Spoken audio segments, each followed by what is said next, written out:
Hello बच्चों, बहुत बहुत नमस्कार। स्वागत है आप सभी का। जैसा कि मैंने आपको बोला था कि हम लोग सीक्वेंस एंड सीरीज का डिब्बी डिस्कशन वीडियो बहुत ही जल्द लाने वाले हैं। तो आज के इस डिब्बी डिस्कशन वीडियो में हमारा जो चैप्टर है वो रहेगा सीक्वेंस एंड सीरीज। टोटल 1 से लेकर 51 तक मैंने आप सभी बच्चों को बोला था कि कमेंट सेक्शन में मुझे बताओ कि आपको कौन कौन से डिब्बे डिस्कस करने हैं। तो सबके कॉमन सॉल्यूशंस या सबके कॉमन डाउट्स मिलाते हुए ये वो डिब्बी के नंबर्स हैं जो कि मैं इस लेक्चर में डिस्कस करने वाला हूं। इसके बाद में जितने भी बचे, मतलब ये भी अच्छा खासा अमाउंट है, शायद मैं 20-22 सवाल डिस्कस करूंगा। तो सर उसके बाद में जितने भी बचे सर वो हमने खुद सॉल्व कर लिए हैं। बट मान लो अगर फिर भी आपका कोई ऐसा डाउट है, कोई ऐसा सवाल है जो आपका रह गया हो, जो इसमें इंक्लूड ना हो, तो आप इस वीडियो के नीचे भी कमेंट कर सकते हैं और एक खुद भी एफर्ट लगा सकते हैं। कई बार हमारा क्वेश्चन जो है वो गलत होता है छोटे से माइन्यूट एरर की वजह से जो हम ध्यान नहीं दे रहे हैं। तो एक बार वैसा करके देख लो भाई, ठीक है। बाकी मिलकर मेहनत करेंगे और आपको इस डिब्बी डिस्कशन वीडियो से बहुत फायदा हो रहा है। और ये सब बातें मुझे पता चली आपके कमेंट से कि हाँ सर दिस इज क्योंकि mathematics is all about practice, और सर हम प्रैक्टिस तो खूब कर रहे हैं। तो मैंने कहा बस फिर इस पे कमी नहीं आने दूंगा, तुम भी अपना एफर्ट लगाते रहिएगा प्लीज। चलिए, तो सबसे पहला सवाल सर दैट इज डिब्बी नंबर 8। उसमें बोला गया A1 A2 A3 ये सब लोग एपी में है। ये एक रिलेशन दे रखा है, P 10 के बराबर नहीं है, A11 अपॉन A10 पूछा है। मतलब सर इसकी 11th term divided by 10th term. तो मैंने कहा देख यार, सिर्फ मुझे यही रिलेशन दे रखा है। तो मैंने कहा यहां से तुझे क्या समझ में आता है? बोले सर यहां से हमें यह समझ में आता है कि sum of first 10 terms of AP लिखा हुआ है। तो 10/2 first term plus last term, यही होता है एपी का सम। और नीचे sum of first P terms of AP लिखा हुआ है। तो sir total number of terms P है, तो P/2 first term plus last term. और ये वाली वैल्यू दे दी सर आपने कितनी, 100 अपॉन पी स्क्वायर के बराबर। मैंने कहा ठीक है भाई। अब कैलकुलेशन देखना जरा सर, 2 कैंसिल, फिर यहां से एक 10 इसका एक 0 और यहां से एक पी इसका एक 0, सॉरी इसका एक पी गया। अब मुझे एक बात बताओ, यहां पर A1 और A10 है, तो कभी भी एपी का डिस्कशन होता है सर हम ऑब्वियसली फर्स्ट टर्म क्या मान लेते हैं, ए, और 10th टर्म कैसे लिखोगे sir, that is A + 9D। मैंने कहा ठीक है भाई। और मैंने क्या मान लिया, first term is A and common difference is D। Similarly sir ये कितना आ जाएगा A, और A pth मतलब pth टर्म कौन सी हो जाएगी, that is A + P - 1 into D। और ये लिखा हुआ है सर 10/P। तो मैंने कहा ये क्या लिखा हुआ है सर, ये लिखा हुआ है 2A + 9D। और यहां देख लेना भाई, ये लिखा हुआ है 2A + P - 1 इंटू D। मैंने कहा ठीक है। अब एक काम करते, क्योंकि ए की रिलेशन दे रखा है, ए पी और डी बहुत सारी चीजें हमसे वो पूछ रहा है, तो इसी रिलेशन को एक बार सिंप्लीफाई करके लिखते हैं। तो उधर जाएगा तो ये कितना आ जाएगा सर, दिस इज 20A, और जब ये इससे मल्टीप्लाई हुआ तो that is P - 1 into 10D, है ना, क्योंकि ये D जो है वो 10 से मल्टीप्लाई हुआ, या फिर 10 इंटू P - 1 इंटू D लिख दो, एक ही बात है, ठीक है। और जब ये वाली टर्म इधर आएगी तो सर ये हो जाएगा 2AP और प्लस 9DP। अब मैंने कहा इसको आराम से देखिए क्या बन रहा है, इसको अंदर भेज दे सर, ये बन जाएगा 10PD, दैट इज 10PD, और आपने इसको -D और -10D हो जाएगा सर ये। मैंने कहा ठीक है भाई। अब साफ साफ दिखाई दे रहा है कि ये वाली टर्म जब इसमें से जाकर सब्ट्रैक्ट होगी तो ये PD आ जाएगा, है ना। और इन दोनों में से आप, ठीक है, ये वाली चीज एकदम क्लियर है ना। और इन दोनों में से आप 10 कॉमन ले लोगे तो ये बचेगा 2A - D, ठीक है। और ये वाली टर्म जो है इसको भी लेफ्ट में लिया तो -2AP बराबर 0। अब इसमें से भी मुझे P कॉमन आता हुआ दिखाई दे रहा है, तो ये लिखा हुआ है D - 2A, और ये लिखा हुआ है 10 इंटू 2A - D, ठीक है भाई। मैंने क्या किया, इस ब्रैकेट में से माइनस साइन कॉमन निकाला तो ये आ जाएगा 2A - D, और वो माइनस साइन बाहर निकलकर सर यहां पहुंच गया। मैंने कहा ये फिर से फैक्टराइज होता हुआ दिखाई दे रहा है, तो 10 - P, मतलब अगर ये फैक्टर कॉमन लूंगा तो 2A - D वाला फैक्टर तो कॉमन आ गया, और 10 - P बचा। अब P जो है वो 10 के बराबर नहीं है। देखो हर छोटी छोटी जानकारी सवाल में कितना इंपॉर्टेंट रोल प्ले करती है। P अगर 10 के बराबर नहीं है तो सर ऑब्वियसली ये वाला फैक्टर तो 0 होगा नहीं, ये वाला फैक्टर 0 नहीं होगा, तो ऑब्वियसली सर यही फैक्टर 0 होगा, जिसको आप बोल सकते हो कि D जो है वो 2A के बराबर आ गया, कि मतलब उस AP का जो कॉमन डिफरेंस है वो twice of the first term है। अब मैंने कहा जो पूछा है वो बता दे। सर वो पूछ रहा है A11 अपॉन A10, तो A11 होता है सर A + 10D, और A10 होता है सर A + 9D। तो जहां पर D दिख रहा है वहां पर 2A रख दे, तो ये कितना आ जाएगा sir, 2A that is 20A + 1A that is 21A। यहां 2A रखा तो सर ये कितना आ जाएगा, 18A + A that is 19A। ए से ए कैंसिल हो गया, 21/19 हमारा जो है वो आंसर आ गया। Option A is the correct answer. अगला सवाल जो है दैट इज फर्स्ट 5 टर्म्स हैं कोई एपी में, सॉरी फर्स्ट 5 नहीं, कोई 5 नंबर है एपी में जिनका सम दे रखा है 25। अब मैंने आपको जो एपी की प्रॉपर्टी बताई थी, अगर यार कुछ टर्म्स की बात करें वो एपी में और उसके सम इन्वॉल्व हो तो आपको वो एपी मान लेनी चाहिए, ये वाली, that is a minus 2d, a minus D, a plus 2d, sorry a plus D and a plus 2d। ठीक है, ये वो 5 नंबर्स मैंने एपी में मान लिए, और जिसमें मानते वक्त ये बात भी ध्यान में रखनी है कि ये वाली हमारी फर्स्ट टर्म है, this is our first term, और इस एपी में अगर आपने इनको माना है तो कॉमन डिफरेंस यहां पर डी नहीं है भाई, यहां पर कॉमन डिफरेंस जो है वो, हाँ कॉमन डिफरेंस यहां पर डी ही है। ठीक है, हाँ सही है ना। फर्स्ट टर्म ये है क्योंकि हमारा एक सर जनरल टर्मिनोलॉजी बनी हुई है कि फर्स्ट टर्म ए, फर्स्ट टर्म ए, और कॉमन डिफरेंस डी है, यहां से यहां जाते वक्त डी जोड़ोगे फिर डी जोड़ोगे फिर, ठीक है। अब उन सबका सम दे रखा है, तो इससे फायदा क्या होता है सर, इससे फायदा ये होता है कि सबको जब आप जोड़ोगे तो -3d और +3d बनेगा, सब जोड़ने के बाद में सर ये आ जाएगा 5a, और ये सम जो है वो आपको 25 दे रखा है। दैट मींस हमारे पास में a की डायरेक्टली वैल्यू आ गई a की इक्वेशन से। ऐसा नहीं है कि इस सवाल का जवाब अगर मैं a plus D, a plus 2d, a plus 3d और a प्लस 4d मानूं तब नहीं आएगा, तब भी आएगा, बट ये वाला थोड़ा सा कैलकुलेशन वाइज बढ़िया रहता है। एंड प्रोडक्ट मतलब उन सभी का मल्टीप्लीकेशन, तो मैं अगर इन सभी को मल्टीप्लाई करने के लिए बोलूं तो ये a माइनस बी का फॉर्मेट है, ये a प्लस बी का फॉर्मेट है, तो इन सभी का मल्टीप्लीकेशन मुझे तुम बता दो ये कितना आ रहा है। तो मल्टीप्लाई करने पे सर ये आ जाएगा, इन दोनों का multiplication a square minus 4d square, फिर इन दोनों का multiplication say that is a square minus D square, और बीच में ये वाली term say that is a, और ये दे रखा है 2520 के बराबर। अब सर आपने a की वैल्यू निकाल ली है तो पुट कर दो इसमें, तो this is 25 minus 4d square and this is 25 minus D square. क्या किया समझ में है, a की वैल्यू 5 पुट कर दी और यहां लिख दिया 5 और ये लिख दिया 2520।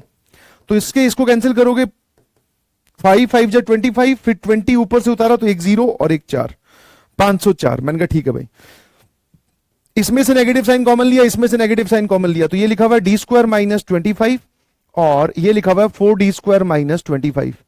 सर दोनों से नेगेटिव साइन कॉमन लेकर बाहर नेगेटिव इंटू नेगेटिव, सर वो हो गया पॉजिटिव। अब मैंने कहा यार डी में एक बाय क्वाड्रेटिक बोल दो, सॉल्व कर लो फटाफट इसको, तो इन दोनों का मल्टीप्लीकेशन आ जाएगा सर दैट इज 4d की पावर 4 और minus 25d square minus 100d, है ना, 25 इंटू 4 100 हो गया, तो माइनस 25 और माइनस 100d, तो माइनस 125d स्क्वायर हो गया सर। और कांस्टेंट टर्म आएगी 25 का स्क्वायर दैट इज 625 और 504 लेफ्ट में जाकर इसमें से घटेगा, तो सर ये आ गया हमारे पास में 1, ये 2, तो सर ये आ रहा है 121 और वो भी पॉजिटिव का, तो प्लस 121 बराबर 0 आ गया। तो अब दिख ही रहा है 121 और 4 का सम बीच में लिखा हुआ है, तो 4d की पावर 4 माइनस 121 या minus 4d square minus 121d square और प्लस 121 बराबर 0। ठीक है सर, इन दोनों में से 4d स्क्वायर कॉमन लोगे, यहां पर बचेगा d स्क्वायर माइनस 1, इन दोनों में से माइनस 121 कॉमन लोगे, यहां बचेगा d स्क्वायर माइनस 1 बराबर 0।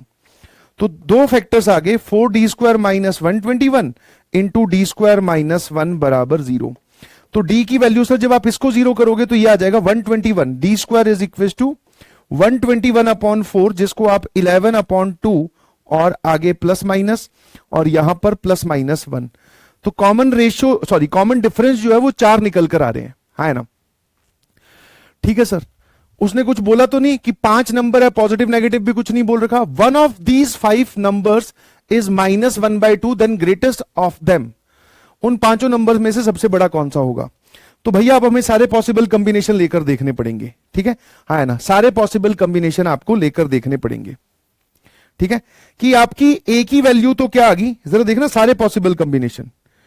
ए की वैल्यू क्या आ गई भाई, सर ए की वैल्यू तो ए की आ रही है, मैंने कहा ए की वैल्यू ए की क्या आ रही है, एक सेकेंड, हाँ ठीक है ना, हाँ ए की तो सर ए की वैल्यू आ रही है दैट इज 5।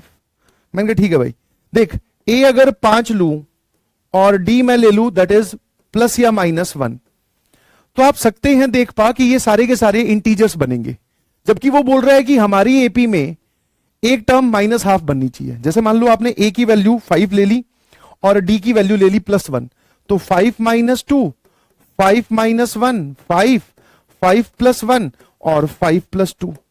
तो सर वो पक्का इस एपी की तो बात नहीं कर रहा, क्योंकि इसमें कहीं पर भी माइनस हाफ नहीं बना। फिर सिमिलरली आप -1 ले लोगे तो यहां पे माइनस माइनस, सर ये 5+2, ये 5+1, ये 5, ये 5-1 और ये 5-2। तो डी की वैल्यू +-1 जो है वो तो रिजेक्ट ही होगी, बिकॉज उसने बोला कि वो जो 5 नंबर्स हैं उसमें से एक नंबर -1/2 होगा, जो कि है ही नहीं सर। तो इसका मतलब सर हमें क्या करना है, 11/2 लेना है। मतलब ए अगर 5 है तो डी की वैल्यू 11/2 ले लो। मैंने कहा ठीक है भाई।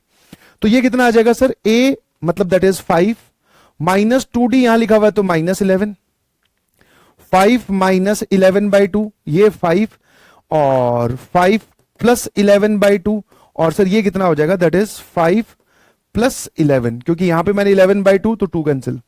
सर ये आ रहा है -6, ये कितना आ जाएगा सर, 10 में से -1/2 फिर 5 और ये कितना आ जाएगा सर, 10 और 11, 10 और 11 दैट इज 21/2 और ये हमारे पास में आ जा रहा है सर 16।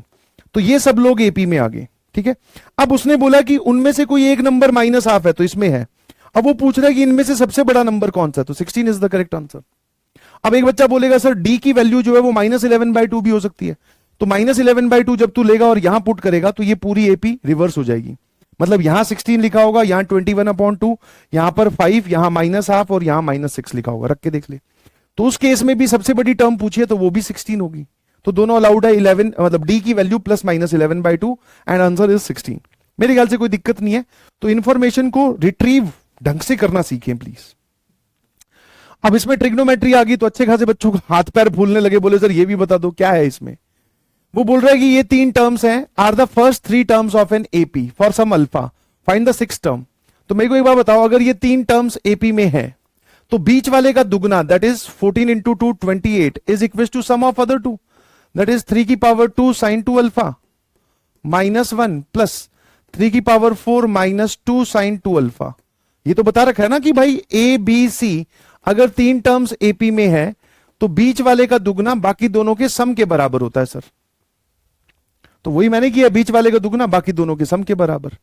अच्छा ये क्या लिखा हुआ है सर, ये लिखा हुआ है 3 की power 2 sin 2 alpha divided by 3 की पावर -1 मतलब 3 एंड दिस इज 3 की पावर 4 और ये लिखा हुआ है 3 की पावर 2 sin 2 अल्फा। क्योंकि जब नंबर सेम डिवीजन में होता है तो पावर सब्ट्रैक्ट हो जाती है।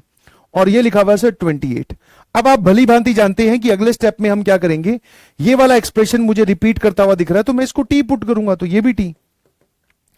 तो दिस इज t/3 प्लस 3 की पावर 4 कितना हो गया सर, दैट इज 81/t और ये आ जाएगा 28। अब यहां से सॉल्व करो तो t² और ये इधर गया सर, ये आ जाएगा 243/3t, है ना। और सर ये आ जाएगा 28। मैंने कहा क्वाड्रेटिक क्या बनी वो बता। तो सर ये इस तरफ जाएगा तो 28 × 3 हमारे पास में हो जाएगा 8 × 3 = 24, 6 और 2 8 दैट इज 84t और सारी टर्म्स राइट में ले आया तो t² -84t प्लस 243 है ना। अब मुझे साफ साफ दिखाई दे रहा है कि मैं इसका आंसर कैसे निकाल सकता हूं, क्योंकि 243 को मैं क्या लिखूंगा सर, दैट इज 81 × 3 और 81 और 3 का ही सम बीच में दे रखा है तो डायरेक्टली लिख दूं कि इसके फैक्टर्स क्या आएंगे, t -81 एंड t -3, है ना, क्योंकि आपने इसको ऐसे लिखा 81t और 3t, ठीक है भाई। हाँ अब भाई एक बात बता, t था कौन, t था सर 3 की पावर 2 sin 2 अल्फा, उसको 81 के बराबर कर रहे हो दैट मींस 3 की पावर 4, ठीक है। ये बेसिकली मैंने क्या किया, t इक्वल्स टू 81 और यहां से आ जाएगा सर t बराबर 3 मतलब 3 की पावर 2 sin 2 अल्फा इज 3 की पावर 1। अब जब मैं दोनों तरफ नंबर सेम है पावर्स को इक्वेट करूंगा तो यहां से मेरे पास में 2 sin 2 अल्फा तो 4 आ रहा है और sin 2 अल्फा की वैल्यू 2 आ रही है, दैट इज नॉट पॉसिबल। क्यों, क्योंकि sin 2 अल्फा मतलब सर रेंज ही इसकी बेचारा मैक्सिमम 1 हो सकता है, 2 के बराबर थोड़ी हो जाएगा, मैं कहा सत्य वचन। और जब आप इन दोनों को इक्वेट करोगे तो सर यहां से हमारे पास में कितना आ जाएगा सर, यहां से हमारे पास में sin 2 अल्फा आ जाएगा 1/2।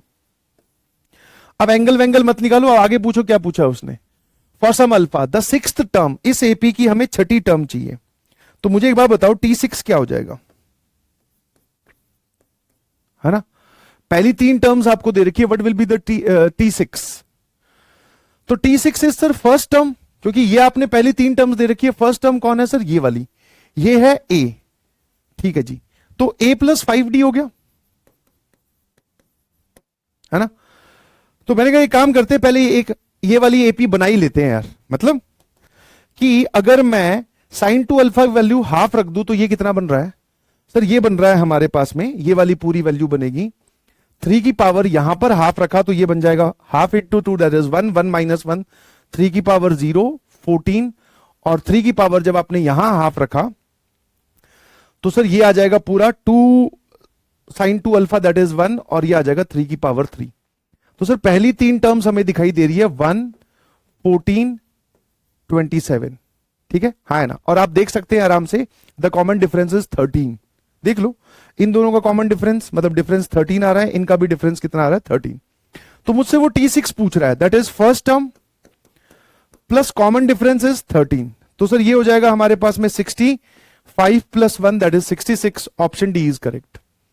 अब मुझे नहीं पता इसमें क्यों पूछा बच्चों ने, क्योंकि ये वाली चीज भी बता रखा हूं और सारी चीजें बताई हुई है यार। आ जाइए, ये एक बढ़िया सवाल है लैंग्वेज के हिसाब से, बिकॉज इसमें क्या है, सारी जानकारी थ्योरेटिकल दे रखी है और इससे हमें इक्वेशन क्या बनानी है सर वो नहीं समझ में आता। तो मैंने कहा देख बताता हूं।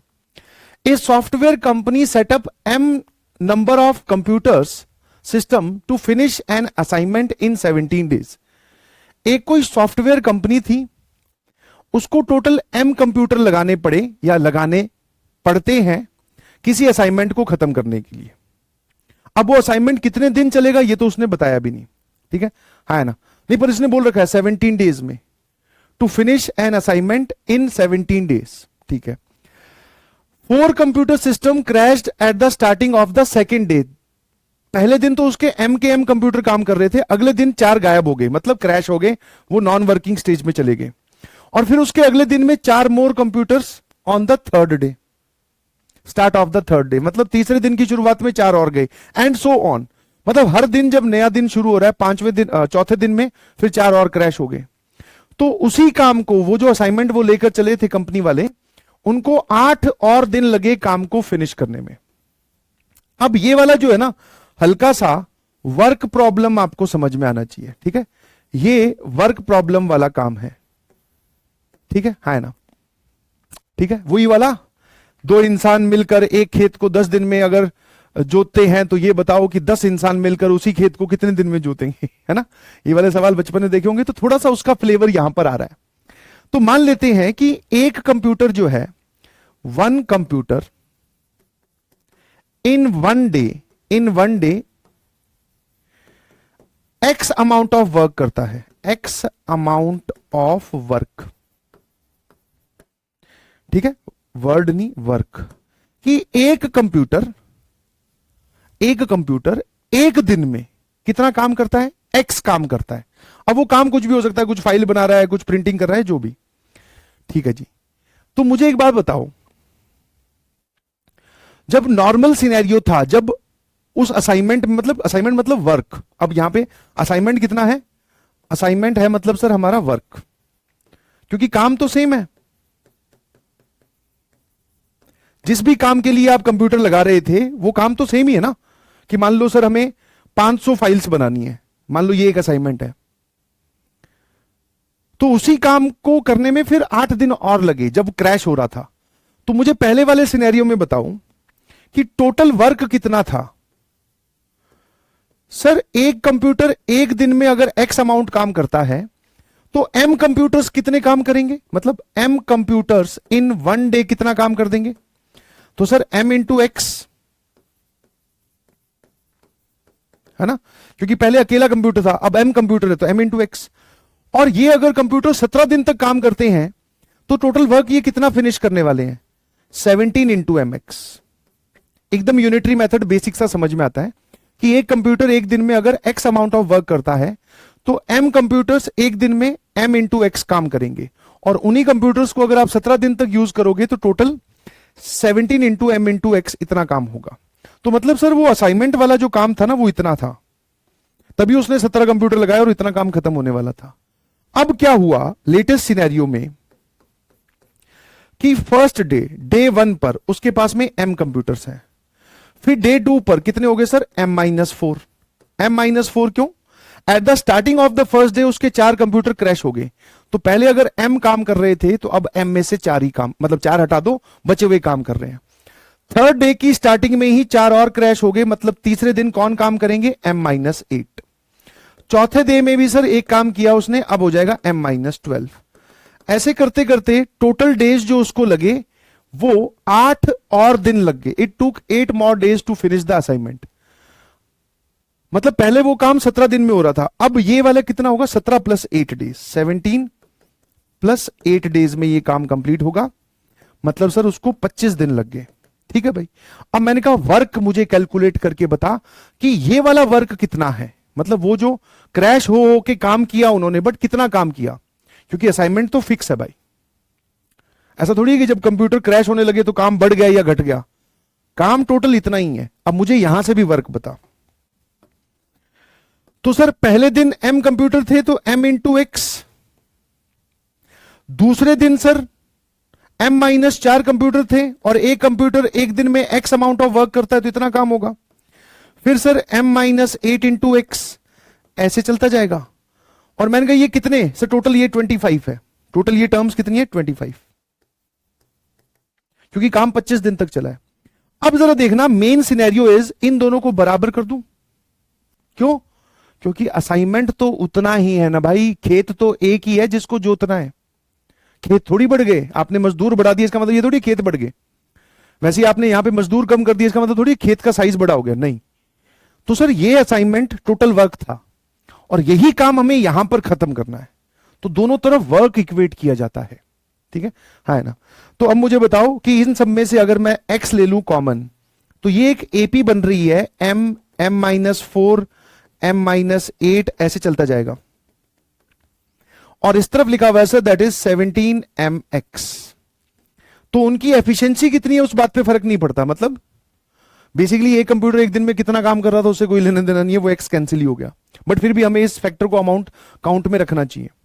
अब मैंने कहा राइट साइड में बन रही है जी एक एपी जिसकी फर्स्ट टर्म है, टोटल टर्म्स कितनी है 25, 25/2, first term is m, 2 × a plus n-1 that is 24 into d, common difference कितना है सर -4, है ना। यहां से यहां गए -4, फिर -4, फिर -4, और सर यहां लिखा हुआ है 17m। चल भाई आराम से देख लेते हैं ये पूरा कितना आ रहा है सर, ये 2 ये आ जाएगा 12। मैंने कहा ठीक है, तो सर ये लिखा हुआ है 17 × m बराबर, बाहर है 25, ब्रैकेट के अंदर देख m-12 × 4 48, m-48 आ गया भाई। ठीक है, तो ये कितना लिखा हुआ है सर, दिस इज 25m - 48 × 25, और ये आ जाएगा सर 17m। ठीक है, अब इसको इधर ले जाके घटाओगे तो ये कितना आ जाएगा -8m, है ना। और यहां पे आ जाएगा सर -48 × 25, माइनस माइनस कैंसिल, 6 8 जा 48, और सर ये कितना आ गया 30, 12 और 3 15। सर m की वैल्यू आ गई 150, ऑप्शन बी ही हमारा 150 है। तो इसको प्लीज आप नोट कर लीजिएगा स्टार लगाकर कि इसमें दोनों साइड आपको वर्क इक्वेट करना था कि असाइनमेंट बेसिकली वर्क कितना असाइन हुआ था। नॉर्मल सिनेरियो में भी वर्क उतना ही रहा और जब कंप्यूटर्स क्रैश होते गए तब भी वर्क उतना ही रहा। ठीक है, नाउ ये वाला सवाल है डिब्बी number 19, if n is an even integer the AP with common difference. अच्छा इसमें एक प्रिंटिंग मिस्टेक है, बिल्कुल सही, कुछ बच्चे बोल भी रहे थे सर कुछ एरर है डिब्बी में। इसमें एरर ये है कि एक सीक्वेंस आपको ऐसी दी गई है ai की वैल्यू 1 से लेकर n, जहां पर n एक इवन इंटीजर्स है। मतलब कि इसमें से जो जो नंबर्स निकलेंगे a1 a2 a3 ये सब लोग एक एपी में है जिसका कॉमन डिफरेंस जो है, ये एक एपी बना रहे हैं जिसका कॉमन डिफरेंस जो है सर वो 1 है। एंड ये वाली चीज और ये वाली चीज का जो सम है वो 120 दे रखा है, find the value of n। तो इसमें कुछ नहीं, एक बार ऑड टर्म्स एक बार इवन टर्म्स ले रहा है, क्या है उसमें यार। तो सिग्मा ai की वैल्यू 1 से लेकर n, i की वैल्यू 1 से लेकर n, ये दे रखा है 192। तो मतलब a1 plus a2 plus a3 till कहां तक an तक, तो ये आपको दे रखा है सर 192। और दूसरे वाला जो है दैट इज सिग्मा आई की वैल्यू 1 से लेकर n/2 तक और a2i। ठीक है, मतलब सर ये वाली चीज आपको क्या दे रखी है, आई की वैल्यू 1 पुट करोगे ये आएगा a2, 2 पुट करोगे a4, 3 पुट करोगे 6, और जब आप फाइनली n की वैल्यू पुट कर दोगे यहां पर आई की वैल्यू n/2 पुट करोगे तो ये बनेगा an। ये आपको दे रखा है सर 120। तो मैंने कहा दो इक्वेशन दो अननोन है, n निकालना है, इसमें क्या है यार, टोटल नंबर ऑफ टर्म्स ये सारी एपी है, टोटल नंबर ऑफ टर्म्स है ना, और इसमें first term plus last term ये वाली चीज बन गई।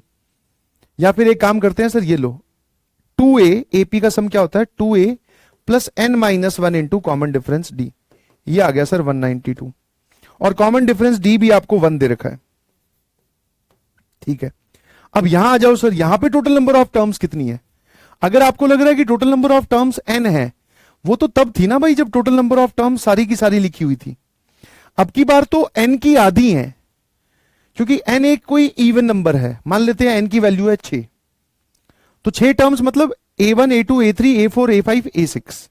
तो आपको यहां पर तो सारी टर्म्स का एडिशन लिखा हुआ है, तब आप बोल सकते हो total number of terms are n, that is 6।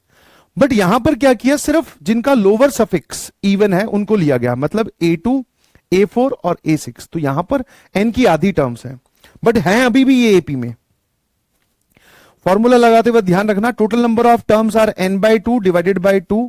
अब की बार फर्स्ट टर्म क्या है सर, ये वाली फर्स्ट टर्म ये है, ध्यान रखना।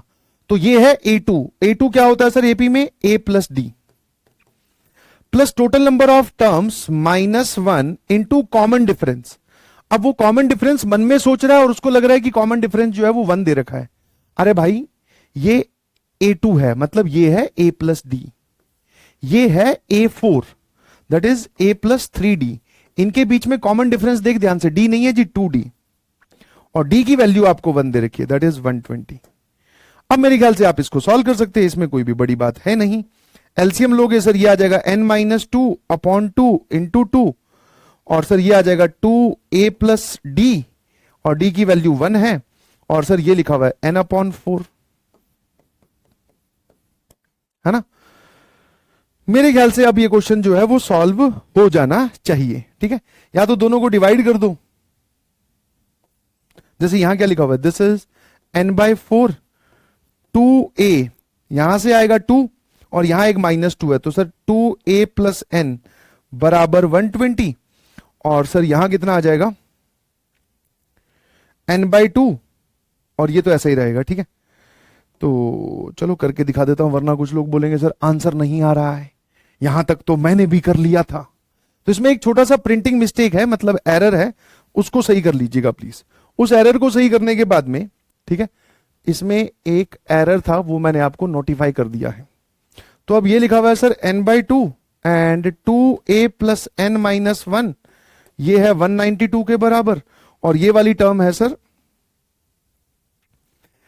n/4 2a plus n is equal to 120 के बराबर। लियो भैया, अब यहां से आपको n पूछा है, ठीक है, अगर मैं डिवाइड कर दूं दोनों को,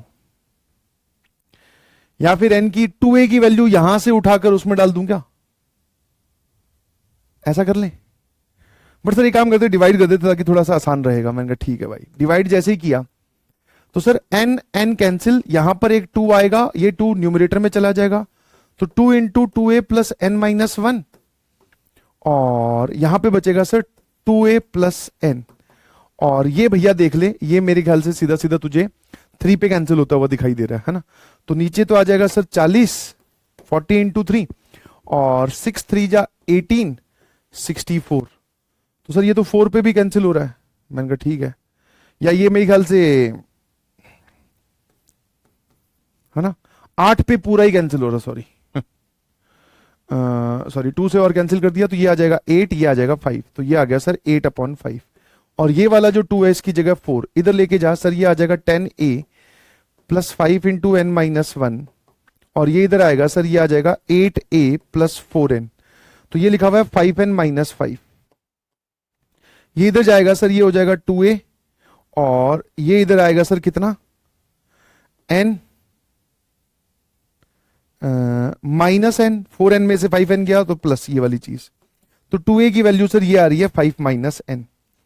अब अगर आप ध्यान से देखोगे तो जो आपको एक रिलेशन न्यूमरेटर में दे रखा था n/2, यहां पे था 2a की जगह 5 माइनस एन, और यहां पे लिखा हुआ है सर प्लस एन माइनस 1, और ये दे रखा था 192 के बराबर, तो n कैंसिल, ये लिखा हुआ है 4n/2 बराबर 192, ये आ गया 2, n की वैल्यू आ गई सर 192/2, तो 2 9 जा 18 और 96, n की वैल्यू आ गई सर हमारे पास में 96 इज द करेक्ट आंसर। ठीक है, I hope this is clear.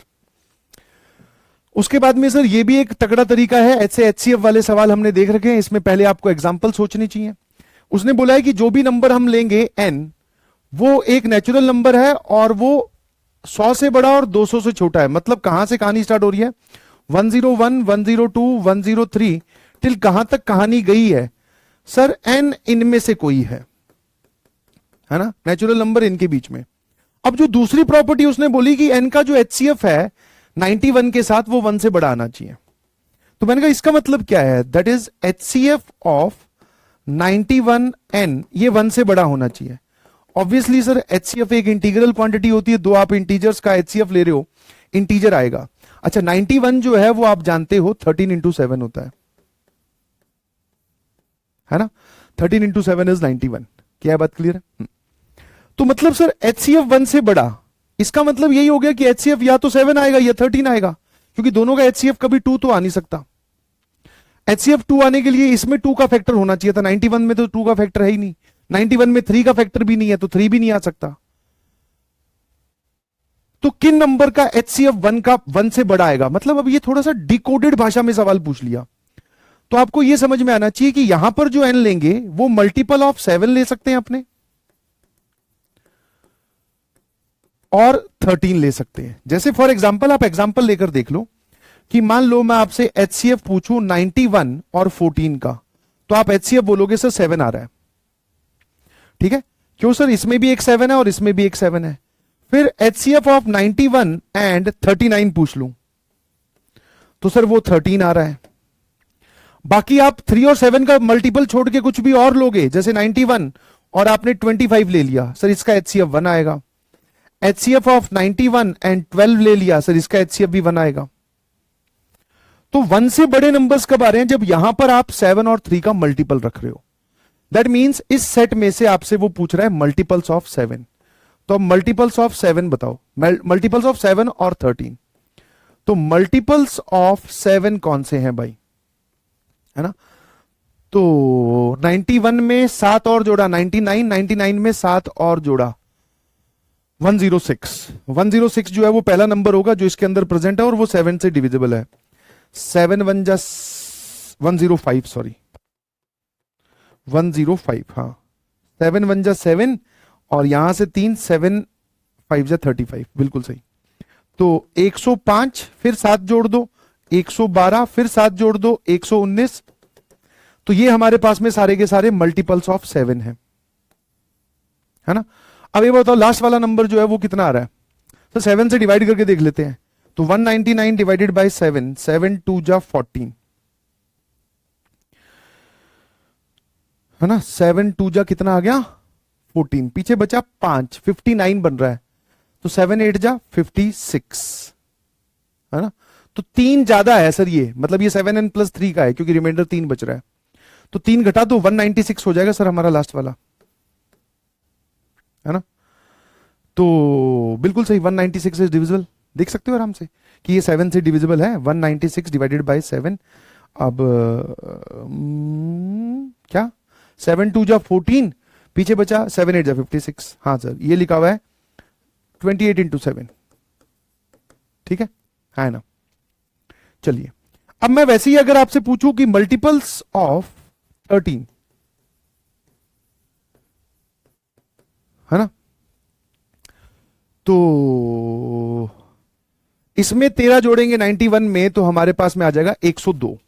102 is the multiple of 13, है ना। तो 13 से डिवाइड करके देख लेते हैं। हाँ सर 13 इंटू 8 104। मैं क्या कर रहा हूं यार, 91 में 13 जोड़, अच्छा सॉरी कैलकुलेशन मिस्टेक है भाई। तो 104 हमारे पास में पहला नंबर होगा जो मल्टीपल ऑफ 7 होगा, क्योंकि 13 जोड़ना है ना, पता नहीं कैसा एडिशन कर रहा हूं, साफ साफ दिखाई दे रहा है 104। फिर उसके बाद में से चलता जाएगा, 104 में 13 और जोड़ दो तो ये आ गया 117, है ना, ऐसे चलता जाएगा। तो यहां से भी आप नंबर सारे काउंट कर लो, ठीक है, इससे छोटे वाले नंबर। बट जब हम ऐसी काउंटिंग करती है तो आपको करते हैं, जब आपको क्लास में भी बताया था कि देयर आर सेवरल नंबर्स जो हमने दोनों के मल्टीपल काउंट कर लिए, मतलब जो दोनों जगह काउंट कर लिए। समझ पा रहे हो कि नहीं समझ पा रहे हो? तो सर वो कौन से वाले हैं? Multiples of 13 and 7, that means multiples of 91, है ना। जैसे 91 इंटू 91, 91 इंटू 2, ये कितना हो जाएगा सर? 4 और 18, 184। और 184 में अगर मैं 91 और जोड़ दूं तो ये आ गया 5, 17, 275। तो एक ऐसा नंबर है जो 184 दोनों जगह प्रेजेंट होगा, क्योंकि 91 तो इसके अंदर है नहीं, 3 डिजिट नंबर की बात कर रहे हो आप। 91 इंटू 2 इज, कुछ गड़बड़ कर रहा हूं आज मैं, 2, 182, ये वाला जो नंबर है सर ये दोनों जगह प्रेजेंट है। ठीक है भाई, है ना। तो अगर मैं आपसे सवाल पूछता कि कितने ऐसे नंबर्स हैं, कितने ऐसे नंबर्स हैं जिनका HCF 91 के साथ 1 से बड़ा आता हो, तो आप मान लो इसमें से नंबर ऑफ एलिमेंट्स आ रहे हैं सर, लेट्स से इसमें नंबर ऑफ एलिमेंट्स आ रहे हैं P, इसमें नंबर ऑफ एलिमेंट्स आ रहे हैं Q, और ये 1 है। तो नंबर ऑफ नंबर्स पूछता तो आपका जवाब ये होना चाहिए था, याद आया? That is number of elements in 7 union 13 वाले सेट में। तो 7 वाले सेट में दैट इज P, 13 वाले में Q, और माइनस दोनों में इंटरसेक्शन में जितना है दैट इज 1। तो हमें ये वाला घटाना पड़ता सर, मतलब ये फॉर्मूला होता। बट वो पता क्या बोल रहा है, इन सभी का सम बताओ। ये देखो ध्यान से, सम। तो आपको इन सब का सम निकालना है, ये एक एपी बन रही है, इन सब का सम निकालना है, ठीक है। बट होगा क्या कि आपने ये 182 यहां भी गिन लिया, यहां भी गिन लिया, तो एक बार 182 घटा देना, ठीक है। तो मेरे ख्याल से आप आंसर तक पहुंच सकते हो, ठीक है। तो इसको डिकोड करने का मतलब यही था कि ये मैंने एग्जांपल्स लिख लिए, कभी फंसो तो आप भी एग्जांपल्स लिख सकते हैं, ठीक है। डिब्बी number 22, the series of positive multiples of 3 are divided into sets, ठीक है। Then the sum of the elements in the 11th set is equal to. अब यहां पर आपको कुछ चीजें ऑब्जर्व करनी पड़ती हैं कि जैसे सर ये सारे के सारे 3 के मल्टीपल्स तो हैं, पहले सेट में कितने एलिमेंट हैं? सर एक ही एलिमेंट है। दूसरे सेट में कितने एलिमेंट है? सर 3 एलिमेंट्स हैं, है ना। फिर तीसरे सेट में कितने एलिमेंट्स हैं? सर 5 एलिमेंट्स हैं, 15, 18, 21, 24, 27। तो पहले सेट में एक एलिमेंट, दूसरे सेट में 3 एलिमेंट, तीसरे सेट में 5 एलिमेंट। ऐसे करके पहले ये बताओ, this is set number 1, this is set number 2, this is set number 3। ऐसे करके जब मैं 11th सेट पे पहुंचूंगा उसमें नंबर ऑफ एलिमेंट्स कितने होंगे? तो सर ये तो एक एपी चल रही है ना, कि जितने भी आप नंबर ऑफ एलिमेंट्स ले रहे हो उन नंबर ऑफ एलिमेंट्स का अमाउंट भी एपी में है। कि पहले सेट में एक एलिमेंट, दूसरे में 3, तीसरे में 5, तो 11th में कितना हो जाएगा सर? 11th में सर 23 एलिमेंट्स। मतलब मैं इस एपी की आपसे T11 पूछ रहा हूं, तो सर T11 क्या हो जाएगी? A plus 10 into D, sorry 21 elements हो जाएंगे, ठीक है। तो इस सेट में टोटल 21 एलिमेंट्स होंगे। क्या ये बात क्लियर है? इस सेट में कितने एलिमेंट्स होंगे सर? 21 एलिमेंट्स होंगे, ये हमें पक्का क्लियर हो गया, ठीक है भाई। तो वो 21 एलिमेंट्स आप ऐसे जमा कर लिखने वाले हो, ठीक है। हाँ, तो ये वाली बात तो हमें क्लियर होगी कि इसमें नंबर ऑफ एलिमेंट्स आर 21, है ना। अब मुझे एक बात बताओ, मैंने कुछ गड़बड़ की है क्या? T11 is A plus N-1 into common difference है 2, हाँ 21 ठीक है, तो 19, अच्छा T10 19 आ जाएगा, हाँ 9 इंटू 2 बिल्कुल सही, ठीक है। तो 21 एलिमेंट्स हो गए। अब सर मुद्दा सिर्फ इतना सा है, क्योंकि जो भी एलिमेंट आप रखोगे वो 3 के कॉन्जिक्यूटिव मल्टीपल्स है। देखो ध्यान से, 3 के बाद में 6, 6 के बाद में 12, सॉरी 3 के बाद में, क्या कर रहा हूं, 6 के बाद में 9, 9 के बाद में 12, तो 3 के मल्टीपल्स है। 5 के बाद में 18, 18 के बाद में 21, 21 के बाद में 24, 24 के बाद में 27। मतलब इन सारे एलिमेंट्स का वो सम पूछ रहा है, तो मेरे पास अमाउंट आ गया और मुझे कॉमन डिफरेंस भी पता है पहले से ही, क्योंकि मल्टीपल्स ऑफ 3 ले रहे हो तो सर 3 3 का उनमें एडिशन हो रहा होगा। तो ये वाली जो टर्म्स आएंगी इनका कॉमन डिफरेंस भी मुझे पता है। अब सिर्फ और सिर्फ खेल बचा कि इसमें पहला एलिमेंट क्या होगा, क्योंकि मुझे पहला एलिमेंट पता चल जाए, नंबर ऑफ टर्म्स पता है, कॉमन डिफरेंस पता है, इन सबका सम मैं लिख दूंगा। अब पहला एलिमेंट सोचने के लिए आप थोड़ा सा दिमाग लगा सकते हैं, है ना। चाहो तो इन सब के पहले एलिमेंट को ऑब्जर्व कर लो, है ना। जैसे ये लिखा हुआ है 3 इंटू 1, फिर 3 इंटू 2, फिर ये कितना लिखा हुआ है 3 इंटू 5, नहीं ऑब्जर्व कर पाओगे। चलो ऐसे सोचो, जैसे इसका चौथा सेट लिखो एक बार। मान लो सेट नंबर 4 की अगर मैं बात करता, तो सेट नंबर 4 में पहले ये बताओ एलिमेंट्स कितने होंगे सर। 1 3 5 7, 7 एलिमेंट्स होंगे। मैंने कहा कौन कौन से होंगे सर, 7 एलिमेंट्स होंगे। 27 के बाद में जो अगला आएगा दैट इज 30, फिर 33, 36, 39, 42, 45, 3 3 6 और ये लो सर 7। तो जब आपने फोर्थ सेट लिखा जिसमें 7 एलिमेंट्स हैं, तो वो ये लिखा। तो मैंने कहा एक बार इस प्रोसेस को ब्रेक करके सोच, क्योंकि जो हो रहा है वो आपके सामने ही हो रहा है। तो सर हमने क्या किया जरा देखना, 3 के मल्टीपल सारे एक लाइन में लिख लो। 3 6 9 12 15 18 21 24 27। हमने बोला कि पहले सेट में इसको भेज दिया, जा भाई तू चला जा। दूसरे सेट में इन तीनों को भेज दिया, बोले भाई तुम चले जाओ। फिर तीसरे सेट में सर हमने इन 5 को भेज दिया, तुम चले जाओ। फिर चौथे सेट में हमने अगले 7 भेज दिए। तो ऐसे करते करते जब मैं 10th सेट यहां पे कंप्लीटली लिख दूंगा, तो मैंने कितने एलिमेंट इसमें से भेज दिए, इस सीरीज में से कितने एलिमेंट मैं भेज चुका हूं ऑलरेडी। जैसे मान लो ये पहले 3 सेट में ये चले गए, पहले में 1, दूसरे में 3, तीसरे में 5 चले गए। तो हमें पता था कि चौथा सेट जो है वो यहां से शुरू होगा सर, है ना। चौथा सेट जो है उसका फर्स्ट एलिमेंट ये है। तो आपने यही तो डिकोड किया कि हमने इन 3 के मल्टीपल्स में से जब पहले के 3 सेट बनाए तो कितने एलिमेंट्स यूज कर लिए। तो सर 1 + 3 + 5, 5 3 8 और 1 9, 9 एलिमेंट्स भेज दिए। तो इस सीरीज का जो 10वां एलिमेंट है वो इसका पहला एलिमेंट बनेगा। तो वैसे ही मैं आपसे पूछ रहा हूं, इस सीरीज में से एलिमेंट यूज्ड टिल सेट 10, 10वें सेट तक आप कितने एलिमेंट्स भेज चुके होंगे इस सीरीज में से। तो सर पहले सेट में 1 भेजा, दूसरे में 3 भेजे, फिर 5 भेजे। ऐसे करते करते सर जब 10वें की बारी आएगी तो 10वें में हम 19 एलिमेंट भेजेंगे, क्योंकि 11वें में 21 है।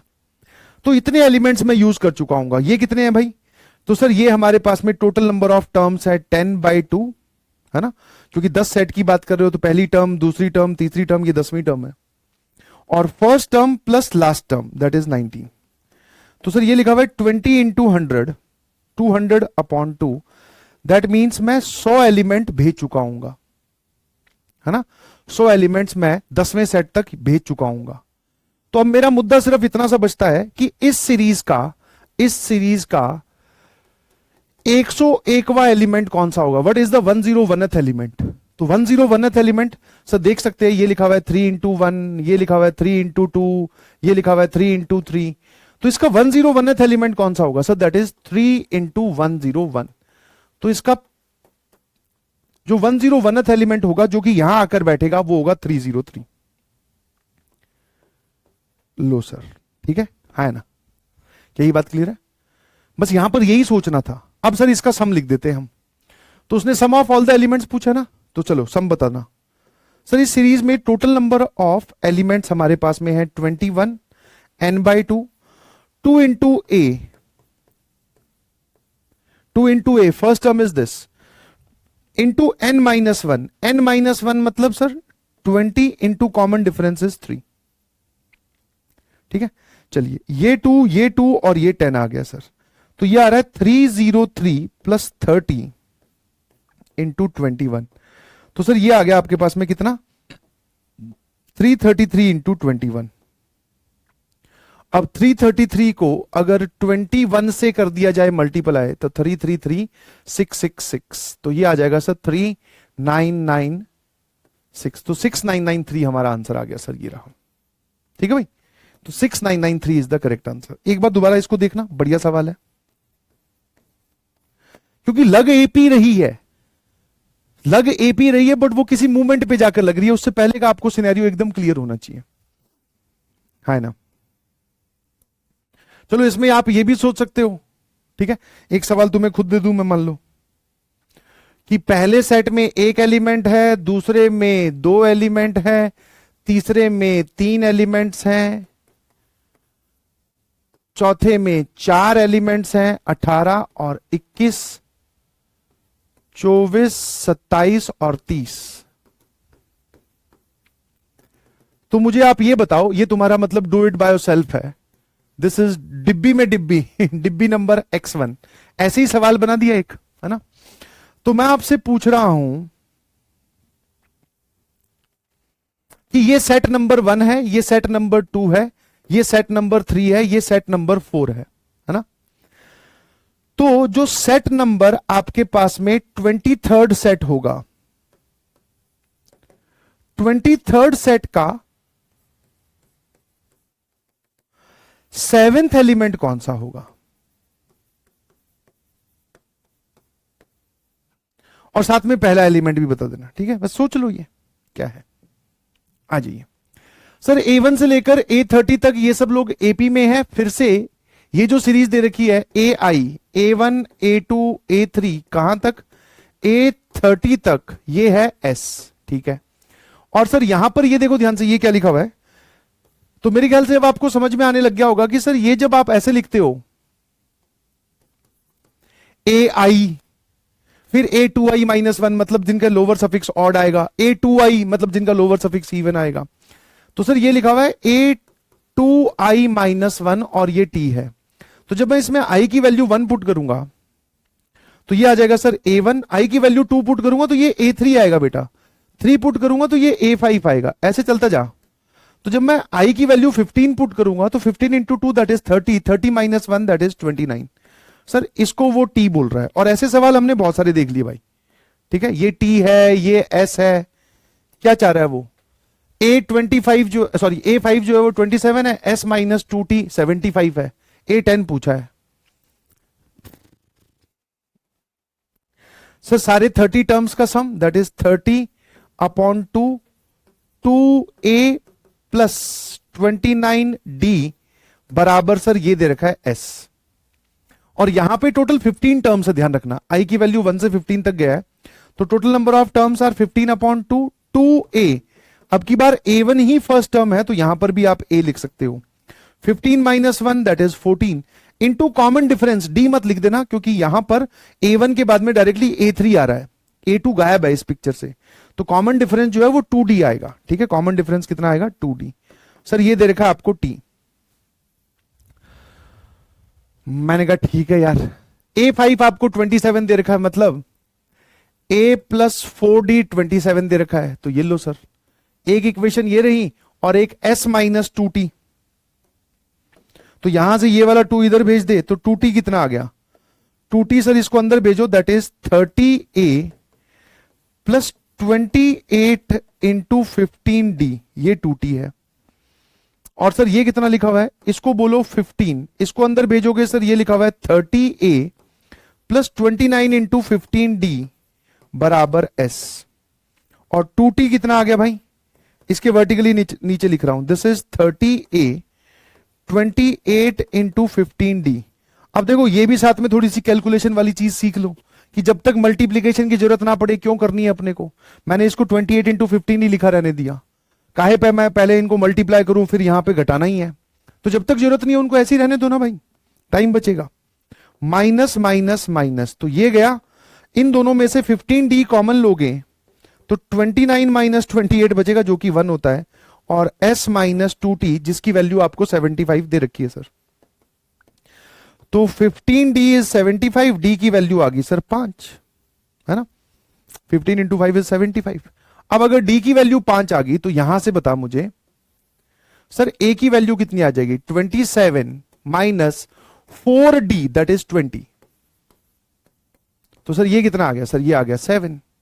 A क्या पूछा है, A10, तो सर ये लो, A10 क्या होता है, A प्लस 9D, तो सर ये लो 7 प्लस 9 इंटू 5 45, सर ये आ गया हमारे पास में 52। Option A is the correct answer. तो इसमें कुछ है नहीं अगर आप ध्यान से देखो तो, बस ये इवन ऑड सफिक्स वाले दे दे, सारे दे दे, इवन सफिक्स वाले दे दे, तो थोड़ा सा सोच के जवाब लिखो। और इसमें गलती यही होती है कि यहां पर मैंने कॉमन डिफरेंस 2D लिखा है, बच्चे जनरली D लिख देते, फिर बोलते आंसर नहीं आ रहा। तो कई कई बार क्वेश्चन आपसे सॉल्व इसलिए नहीं हो रहा क्योंकि आप इंफॉर्मेशन ध्यान से पुट नहीं कर रहे हो। तो इस चीज को सचेत रहें, सतर्क रहें। सबक एक को ठीक है, हाँ ना, सीख एक, सॉरी सबक एक को सीख सबको। चलिए सर, ये वाली क्या है, A1 से लेकर A 2024 एपी में दे रखे हैं, आपको इसका सम बताना है। इसमें कुछ ज्यादा खास बात बड़ी है नहीं यार, क्योंकि जब मैं लोअर सफिक्स को देखता हूं तो मुझे लोअर सफिक्स का सम, एपी में एक प्रॉपर्टी बताई थी कि दो टर्म्स अगर एपी में है, लोअर सफिक्स का सम अगर बराबर आ रहा है तो उन दोनों टर्म्स का सम भी बराबर आएगा। तो इसमें 2024 प्लस 1 2025, 2020 प्लस 5 2025 बन गई सर बात। मैंने कहा बस फिर बात ही तो बनानी है। अच्छा एक काम करते हैं थोड़ी देर के लिए कि A1 प्लस A 2024 फिर A2 प्लस A 2023 फिर A3 प्लस A 2022, ऐसे करते करते A5 प्लस A 2020, फिर ऐसे करते करते ही सर A10 25 हो गया ना ये, हाँ, प्लस 2015, ये सब बराबर है और इन सबको x के बराबर मान लेता हूं। ठीक है, इन सबको क्या मान लेता हूं, x के बराबर। सर ये सब बराबर कैसे है, बिकॉज लोअर सफिक्स का सम 2025 आ रहा है, 2025 2025 2025 2025, तो सबका सम बराबर होगा। तो मैंने कहा देख भाई ये क्या लिखा हुआ है x। फिर सर एक बार बताओ यहां पर टोटल टर्म्स कितनी है, क्योंकि इसमें भी बच्चों को डाउट आता है। तो sir A5 plus A5 into 2 that is A10, फिर A5 इंटू 3, ऐसे करते करते सर वो लिखा हुआ है A5 इंटू 2020 को जब आप 5 से डिवाइड करोगे तो 5 4 जा 20, तो सर टोटल 404 टर्म्स लिखी हुई है ना। तो मैंने कहा यार पहले और आखिरी का पेयर बना रहे हो, फिर सेकंड और सेकंड आखिरी का बना रहे हो, फिर थर्ड और थर्ड आखिरी का बना रहे हो, तो टोटल पेयर्स कितने बनेंगे। तो क्या आप ये बोल सकते हो sir total even number of terms है, बिल्कुल इसके आधे बनेंगे, तो 202 टाइम्स x बन जाएगा सर ये, क्योंकि इन दोनों का सम बराबर, फिर इन दोनों का सम, इससे पहले वाली जो टर्म होगी वो बेसिकली 5 इंटू 403 होगी सर। मतलब A 2015, ठीक है, तो वो ये लिखा हुआ है। तो ये 202x आ रहा है सर इनका सम। मैंने कहा ठीक है भाई, और ये दे रखा है 2233 के बराबर, तो ध्यान से देखोगे ये आ रहा है 203x और ये आ रहा है 2233 के बराबर। ठीक है भाई, अब मैंने कहा यहां क्या पूछ रहा है, तो सर ये देखो फिर इससे पहले वाली जो टर्म होगी वो क्या होगी A 2023, इनका सम। तो मैंने कहा टोटल कितनी टर्म्स हैं ये, सर टोटल 2024 टर्म्स है, इनके आधे के पेयर बनेंगे और हर पेयर की वैल्यू x आ रही है। तो 2024 का आधा दैट इज 1024, है ना, सॉरी 1012 इंटू एक्स, ये हमारा आंसर है। अब यहां से x की वैल्यू निकालो, वो इसमें डाल दो, है ना। तो x कितना आ गया भाई 1012 इंटू 2233 डिवाइडेड बाय 203। ठीक है, इसमें x की वैल्यू मैंने यहां से निकाली और ये this is our F N F. अब एक बार यार वैल्यू निकाल लेते हैं कि यही आ रही है क्या, कुछ बढ़िया कैंसिलेशन होना चाहिए मेरे ख्याल से, है ना। जैसे ऐसी फील आ रही है कि ये कैंसिल हो जाएगा, 2323 आ रहा है इसमें, 2233, तो 203 से अगर मैं डिवाइड करूं तो 1203 आ जाएगा। हाँ सर, यहां आ गया 3, ये आ गया 0, ये आ गया 2, वाओ सर ये आ जाएगा, इसको कट कट करने पे दैट इज 11। अब 1012 इंटू 11, तो यहां पे 2, यहां 1, यहां 0, यहां 1, तो ये 2, ये 3, ये 1 1 1, 1132, यही हमारा आंसर है। और ये सिर्फ और सिर्फ उस प्रॉपर्टी पर बेस्ड है, एक तो पेयर कितने बनेंगे और लोअर सफिक्स वाले पेयर का सम जो है वो बराबर आना चाहिए, कुछ भी नहीं था सर इसमें। A1 A2 A3 जो है वो जीपी में है इंक्रीजिंग पॉजिटिव नंबर्स की, इंक्रीजिंग पॉजिटिव नंबर्स की जीपी है। 2 का मल्टीप्लीकेशन 729 दे रखा है। A2 A4 जो है वो 11T/4 दे रखा है, 11T यहां पर करेक्शन है, प्लीज उसको करेक्ट कर लीजिएगा, this is not 11T, this is 1111/4। काला खट्टा सिचुएशन है, अगर इस वजह से आपका क्वेश्चन नहीं सॉल्व हुआ हो तो आपको ज्यादा घबराने की जरूरत नहीं है भाई, ठीक है, हाँ है ना, क्या ये बात क्लियर है। तो सर अगर ये लोग पॉजिटिव नंबर्स में हैं और ये जीपी में हैं, तो मान लेते हैं सर जीपी की पहली टर्म ए और कॉमन रेशो आर।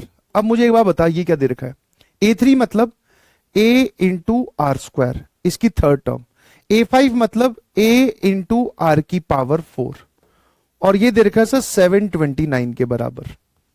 और A2 plus A4 that means A2 होता है सर a इंटू आर की पावर 1, A4 हो जाएगा a इंटू आर की पावर 3, और ये दे रखा है सर 1111/4। तो दो इक्वेशन, दो अननोन, पहले तो यहीं से ही a और r निकाल लो, बस खेल खत्म। मेरे ख्याल से इसी वजह से सॉल्व नहीं हो रहा होगा, ठीक है। तो यहां पर एक एरर था जिसको आपने रेक्टिफाई कर लिया, please, really sorry for that. तो सर ये लिखा हुआ है a स्क्वायर इंटू आर की पावर 6, और 729 जो है बेटा वो 243, 3 की पावर 6 होता है क्या, इंटू 3, हाँ सर, हाँ, क्योंकि 3 की पावर 4 होता है 81, 3 की पावर 5 होता है। अब मैं कैलकुलेशन में कोई चांस नहीं लेना चाहता, दैट इज 243। तो सर ये लिखा हुआ है 3 की पावर 6, तो यहां से हमें ये समझ में आ गया। और इंक्रीजिंग पॉजिटिव नंबर्स हैं तो ए भी पॉजिटिव होगा, आर भी पॉजिटिव होगा, क्योंकि एक भी नेगेटिव हो गया, एक भी नेगेटिव हो गया, अगर आर नेगेटिव हुआ तब तो अल्टरनेट प्लस माइनस साइन चलेगा, और अगर ए नेगेटिव हो गया, आर पॉजिटिव हो गया, तो सारे नंबर्स नेगेटिव हो जाएंगे।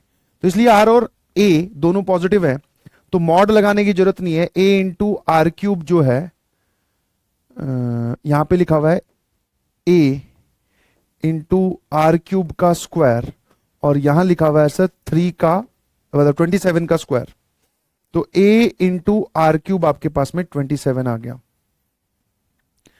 ठीक है भाई। चलिए, तो a इंटू आर क्यूब अगर 27 ही आ गया तो लो भैया a इंटू आर कितना आ गया, 111/4 माइनस 27, तो 111 माइनस 27 इंटू 4, 28, 7 4 जा 28, 108/4। तो सर ये कितना हो जाएगा, 3/4 आ रहा है सर a, है ना, ठीक है सर। अब एक ही जगह आप 3/4 पुट कर सकते हो, अरे इन दोनों से, तो एक ही जगह मैंने 3/4 पुट किया, और यहां पर आ रहा है sir R cube, this is 27, तो ये आ जाएगा सर आर स्क्वायर। तो आर स्क्वायर कितना आ रहा है सर, यहां पर आएगा 9, 9 इंटू 4 36, यहां से आर की वैल्यू आ रही है सर 6। अगर आर 6 है तो a is 3/4r, that is 1/8। तो सर ये लो, अब a1 plus a2 plus a3 पूछ रहा है यार, that is 24। a1 क्या है a, a2 है ar, और ये है सर ar स्क्वायर, बस वैल्यू पुट करनी है भाई। तो a ले लिया कॉमन, जो भी 1/8 है, यहां बचेगा 1 प्लस r दैट इज 6, और प्लस आर स्क्वायर 36, सर ये आ रहा है 3, और 42 प्लस 1 43, 3 इंटू 43 सर ये 129 हमारा आंसर हो गया, option C is the correct answer. ठीक है भाई। डिब्बी नंबर 34 पे अब आते हैं, ठीक है, हाँ ना। तो डिब्बी नंबर 34 में क्या है भाई, the sum of infinite GP, the squares of its each term is 150, then the sum of this. Miss information है, बिल्कुल सही, इसको भी सही कर लेना। The actual question is the sum of infinite GP is 15 and sum of the squares of its each term is 150। अब ये सॉल्व हो जाएगा। बीच में ये वाली जो टर्म है, ये वाली जो लैंग्वेज है, ये गायब थी। सर आपको कैसे पता 15? तो ये पुराने जेई मेंस के क्वेश्चन है, बच्चों को करवाई रखे हैं, क्योंकि 150 आ रहा है, यहां 15 भी आता है ऑब्वियसली। मतलब ये डाटा करेक्ट है, घबराना मत। इतना तुम मुझ पे विश्वास कर सकते हो, ठीक है। वो तो तू भी टीचर बनेगा, तेरे को भी सवाल का डाटा याद रहने लग जाएगा यार, है ना। तो वो बोल रहा है कि इनफाइनाइट जीपी का जो सम है ना, एस इंफिनिटी, मतलब इन सभी टर्म्स का, ए आर स्क्वायर टिल इंफिनिटी, इसका जो सम है वो है 15, और इनके स्क्वायर्स का सम, मतलब इसका स्क्वायर किया तो this is A square, this is A square are square, this is A square R की पावर 4 टिल इंफिनिटी तक, ये जो सम है ये 150 है। ये जो सम आएगा इसका वो 150 आ रहा है। तो आपको देन द सम, अच्छा इसने डॉट डॉट डॉट भी नहीं लगाया, इन तीन टर्म्स का ही नहीं, टिल इंफिनिटी, तो आपको इनका सम बताना है। ए आर स्क्वायर ए आर की पावर 4 ए आर की पावर 6 टिल इंफिनिटी, ये एस कितना आता है। तो यहां से दो इक्वेशन, दो अननोन, है ना। चलो इक्वेशन बनाकर छोड़ देता हूं मेरे ख्याल से। 15 is A upon 1 minus R, ये तो एक सिंपल जीपी लिखी हुई है। और यहां से आप बोल सकते हो 150 इज, पहली टर्म है ए स्क्वायर और कॉमन रेशियो है आर स्क्वायर। बेसिकली स्क्वायर करके डिवाइड कर देना, आर आ जाएगा, फिर ए निकाल लेना, फिर वो यहां पुट कर देना, और इसका जो सम आएगा ना, जो आपसे पूछ रहा है, इसमें पहली टर्म है ए आर स्क्वायर, देख ध्यान से, और कॉमन रेशियो है सर ये वाली चीज, है ना, ये आपसे पूछा है। तो मेरे ख्याल से आप आंसर निकाल सकते हैं, कोई भी दिक्कत वाली बात है नहीं। तो इसमें एरर था, इस वजह से आपसे ये क्वेश्चन नहीं सॉल्व हुआ होगा। डिब्बी number 35, the numbers are in geometry, मतलब ये जो स्टेटमेंट वाले सवाल है उसमें देखा गया है कि बच्चों को थोड़ी दिक्कत आती है। कोई बात नहीं, लेट अस सी कि क्या दिक्कत आ रही है, सर निपटाते हैं इसको। The numbers are in increasing geometric progression. अच्छा ये बात समझ में आती है, इंक्रीजिंग ज्योमेट्रिक प्रोग्रेशन मतलब कि उस जीपी की हर एक टर्म जो है वो बढ़ती जानी चाहिए, न्यूमेरिकली उसकी वैल्यू बढ़नी चाहिए न्यूमेरिकली, या फिर इंक्रीजिंग नंबर आप तभी बोलोगे, जैसे ये वाली जीपी इंक्रीजिंग है 2 4 8 16, ठीक है ना। फिर ये वाली जो एपी है, जीपी है, वो भी इंक्रीजिंग है ना। यहां से यहां जाते वक्त हाफ से, फिर हाफ से, फिर इसको और हाफ से, फिर और हाफ से, ये भी जीपी इंक्रीजिंग ही कहलाती है। बिकॉज ये देखो, ये छोटी टर्म है, इससे बड़ी ये वाली है, इससे बड़ी ये वाली है।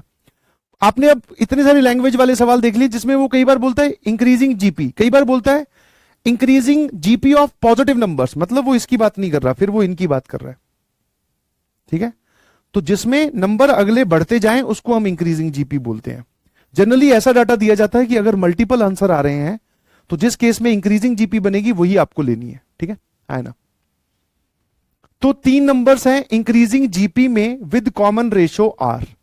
If the middle term is doubled then the new numbers are in AP. अच्छा, तो तीन नंबर्स मान लेते हैं भाई इंक्रीजिंग जीपी में, ए आर और ए आर स्क्वायर, ये जीपी में है, बहुत बढ़िया। बीच वाली टर्म को डबल कर दो तो ये लो सर, ठीक है, doubled, then the numbers are in AP. तो अब ये सारे नंबर्स जो तीनों के तीनों आपको दिखाई दे रहे हैं ये एपी में है, ठीक है जी, विद कॉमन डिफरेंस डी, मतलब इस एपी का जो कॉमन डिफरेंस है सर वो है डी, ठीक है ना, ठीक है, ये ठीक हो गया। And the fourth term of the GP is 3r square. इस जीपी की जो फोर्थ टर्म है दैट इज T4, वो है 3r स्क्वायर। तो आपको r स्क्वायर माइनस डी बोलना है, ठीक है भाई। तो देखो जीपी वाली केस तो हमने यूज कर ही लिया।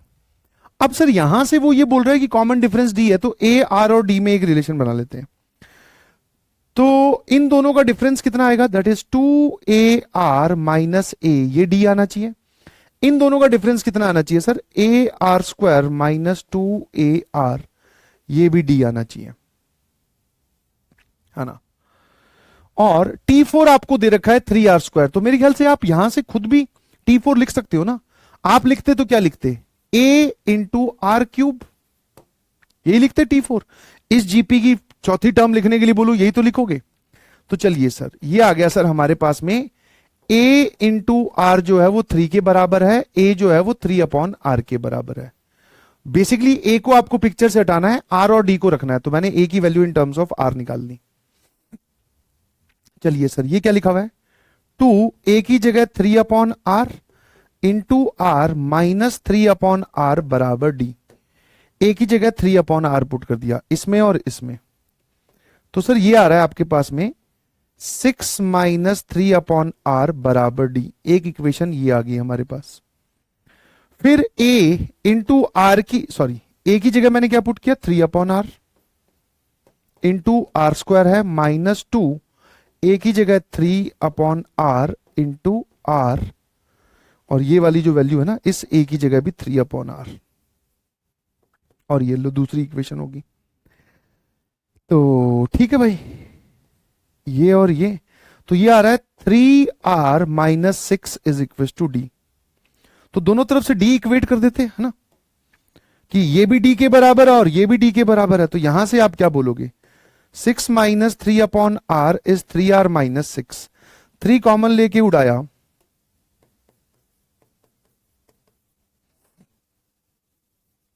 ये वैल्यू उधर जाएगी, तो 2 + 2 कितना हो जाएगा सर, ये हो जाएगा 4। ये आ रहा है R + 1/R, क्वाड्रेटिक बनाई, R² + 1 is equal to 4R। तो यहां से मेरे पास में R² माइनस 4R + 1 जो है वो 0 आ गया। ठीक है जी। फिर R² माइनस डी की बात कर रहा है भाई, तो चलो निकाल लेंगे, देख लेंगे। तो यहां से R बता क्या आएगा सर, R आएगा -b plus minus root under B² minus 4AC whole divided by 2। तो sir this is 4 plus minus, ये कितना आ रहा है सर, ये आ रहा है आपके पास में 12 √12/2। तो ये लिखा हुआ है 2 मतलब 4 प्लस माइनस √12 होता है 2√3/2। तो ये आ रहा है सर 2 प्लस या माइनस √3, है ना। चलिए, हाँ, तो देख भाई, इनमें से कौन सी वैल्यू लेनी है वो डिसाइड करने के लिए एक सिंपल सी चीज बताता हूं। ए और आर के बीच में रिलेशन ये है, तो पहले ये वाली चीज उसमें पुट कर, तो ए की जगह 3/R, फिर सर ए आर की जगह 3, और अगर मैं इस ए की जगह 3/R पुट कर दूं तो ये आ जाएगा 3R। अब ये जीपी जो है वो इंक्रीजिंग बननी चाहिए।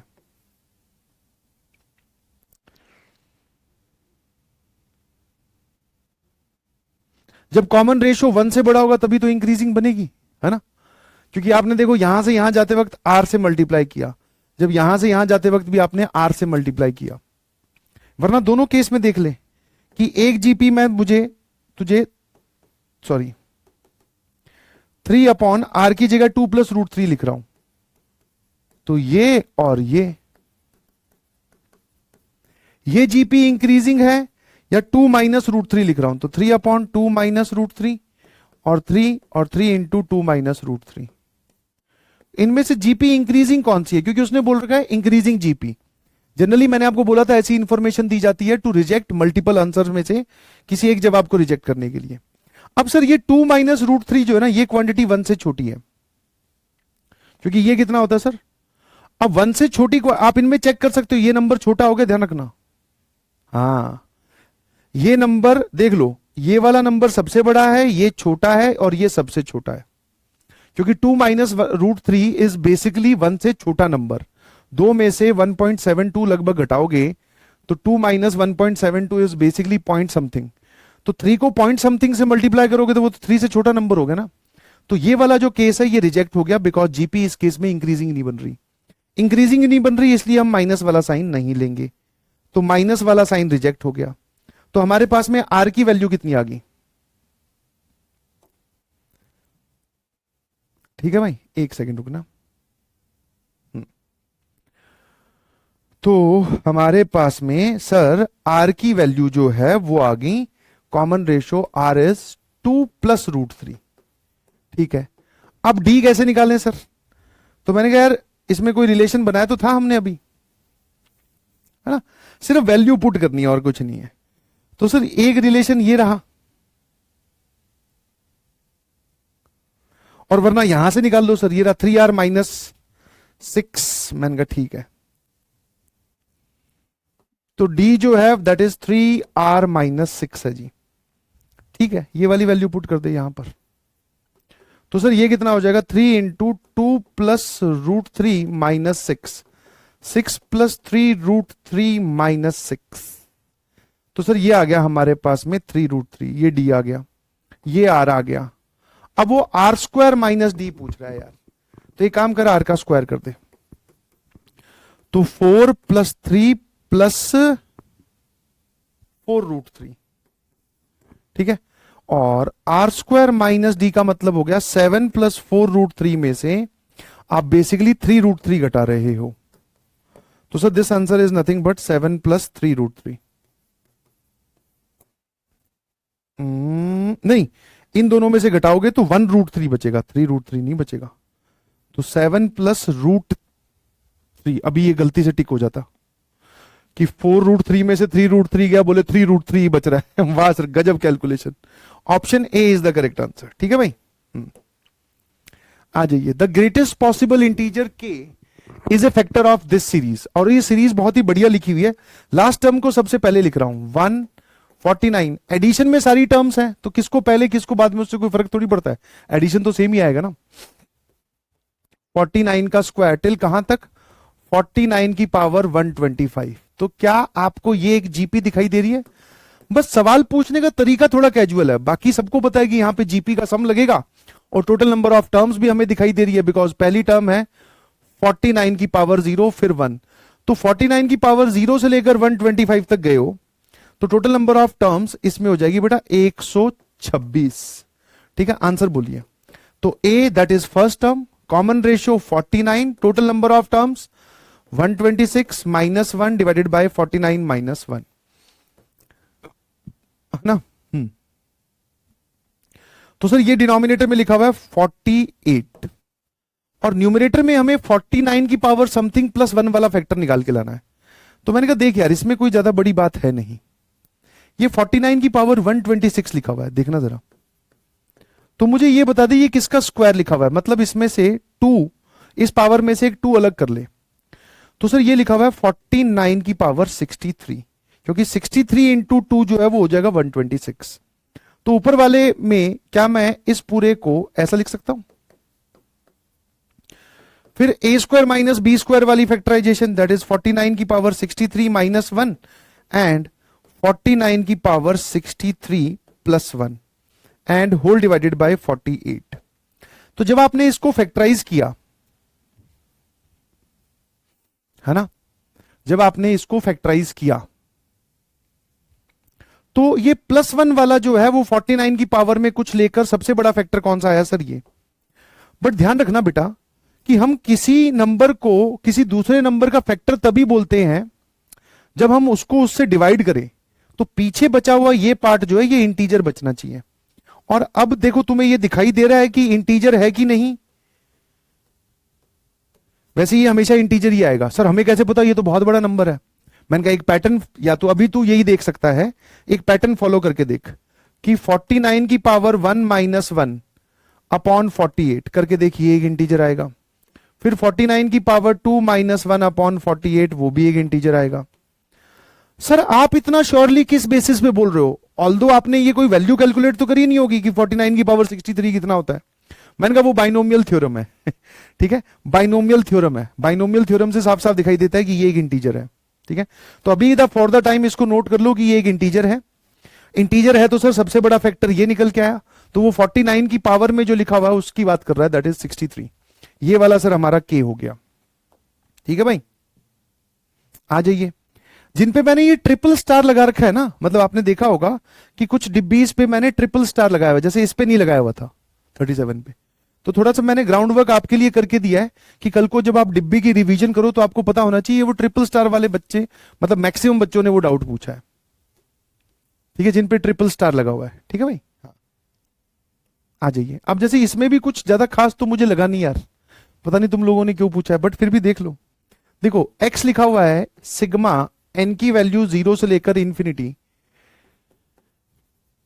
10 2n या 10 थीटा की पावर 2n और -1 की पावर n। तो सिग्मा का पहले रोल खत्म कर देते हैं, मतलब वैल्यू पुट करो, सिग्मा यही तो बोलता है। अगर मैं n की वैल्यू 0 पुट करूंगा तो ऑब्वियसली सर इसकी पावर 0 1 और -1 की पावर 0 वो भी 1। फिर जब मैं n की वैल्यू 1 पुट करूंगा तो -1 की पावर 1 और 10 थीटा की पावर 2, तो ये पूरा आ जाएगा -10² थीटा।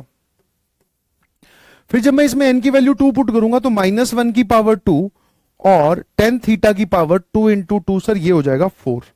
तो ये कितना आ जाएगा सर, ये आएगा +10² थीटा, सॉरी 10 की पावर 4 थीटा। फिर अगला आएगा जब 3 पुट करोगे तो -10 की पावर 6 थीटा।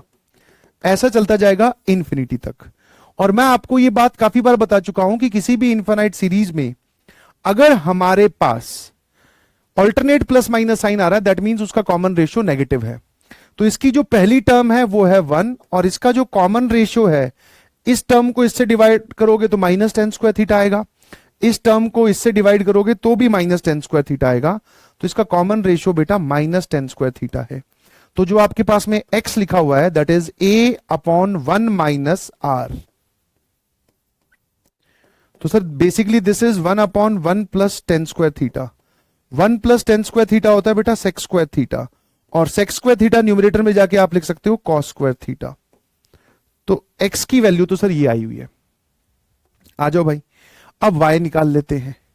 y बता दे, n की वैल्यू 0 पुट की, cos की पावर 0 1 हो जाएगा, 1 पुट की cos² थीटा हो जाएगा, 2 पुट की cos की पावर 4 थीटा हो जाएगा, क्योंकि इसमें कोई नेगेटिव वाला साइन है नहीं, तो ये ऐसे चलेगा। ठीक है, अब इसमें इनफाइनाइट जीपी का सम बोल रहा है, पहली टर्म 1 है, कॉमन रेशियो cos² थीटा है, a/1 - cos² थीटा। ठीक है, अब इन दोनों को रिलेट करवा रहा है वो, तो जहां पर आपको cos² थीटा दिख रहा है वहां पर x रख दो, तो y is equal to 1/1 - x, इसको इधर भेज दो, तो y into 1 - x is equal to 1, तो y into 1 - x is equal to 1। Option A is the correct answer, है ना। अगला सवाल, अब सर ये क्या है, ये जीपी और एपी वाली चीजों का इस्तेमाल है क्वाड्रेटिक वाले चैप्टर के साथ, क्योंकि जब हम क्वाड्रेटिक पढ़ रहे थे तो एपी जीपी नहीं पढ़ा हुआ था, तो वहां पर मैंने इन सवालों को छुपा लिया, क्योंकि वो टर्मिनोलॉजी तुम्हें नहीं पता तो क्या होगा। बट अब तुम पढ़ चुके हो एपी जीपी एचपी क्या होती है, तो अब खेलते हैं, आ जाओ।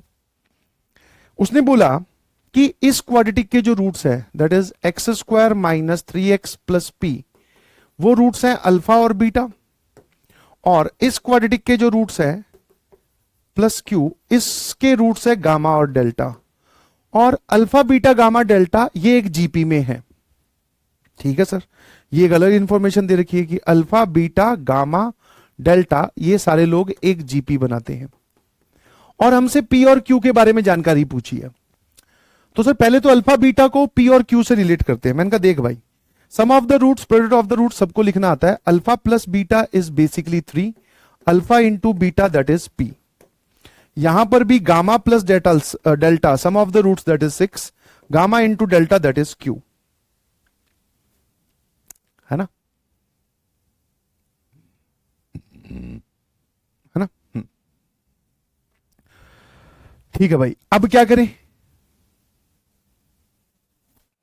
तो सर पी और क्यू को रिलेट करना है बेसिकली, है ना। मैंने कहा हाँ, तो एक काम करते हैं, ये अगर जीपी में है तो इसकी पहली टर्म ए, इसकी टर्म ए आर, ये ए आर स्क्वायर और ये ए आर क्यूब मान ले, तो फिर इसमें क्या आ जाएगा sir, that is a plus a r बराबर 3, और यहां क्या लिखा हुआ है, a into a r that is P, यहां क्या लिखा हुआ है sir? That is a r square plus a r cube 6, और यहां लिखा हुआ है sir a r square into a r cube, that is P, sorry Q.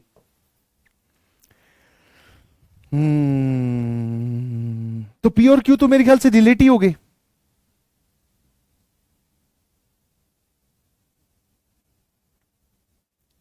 है ना? कि पी और क्यू तो जो है वो रिलेट ही हो गए, क्योंकि ए इंटू ए प्लस, या फिर आप यहां से बोल सकते हो ए इंटू 1 प्लस आर की जगह आप 3 लिख सकते हो। तो इसमें से मैंने क्या किया, ए कॉमन ले लिया और आर स्क्वायर कॉमन ले लिया, पीछे बचेगा 1 प्लस आर, और ये लिखा हुआ है 6। ए इंटू 1 प्लस आर की जगह आप 3 लिख सकते हो, तो ये आ गया 2। तो आर स्क्वायर से 2 आ रहा है। मैंने कहा ठीक है यार, आर स्क्वायर जो है वो क्या आ रहा है? 2 आ रहा है। ठीक है ना? हाँ।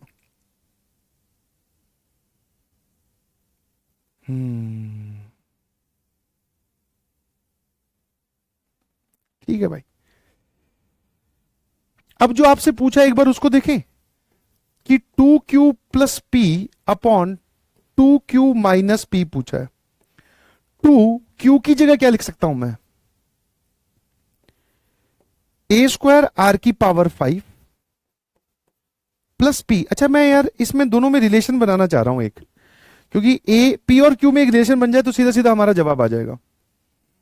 तो वैसे भी कर सकते हो कि अगर आर स्क्वायर 2 आ गया,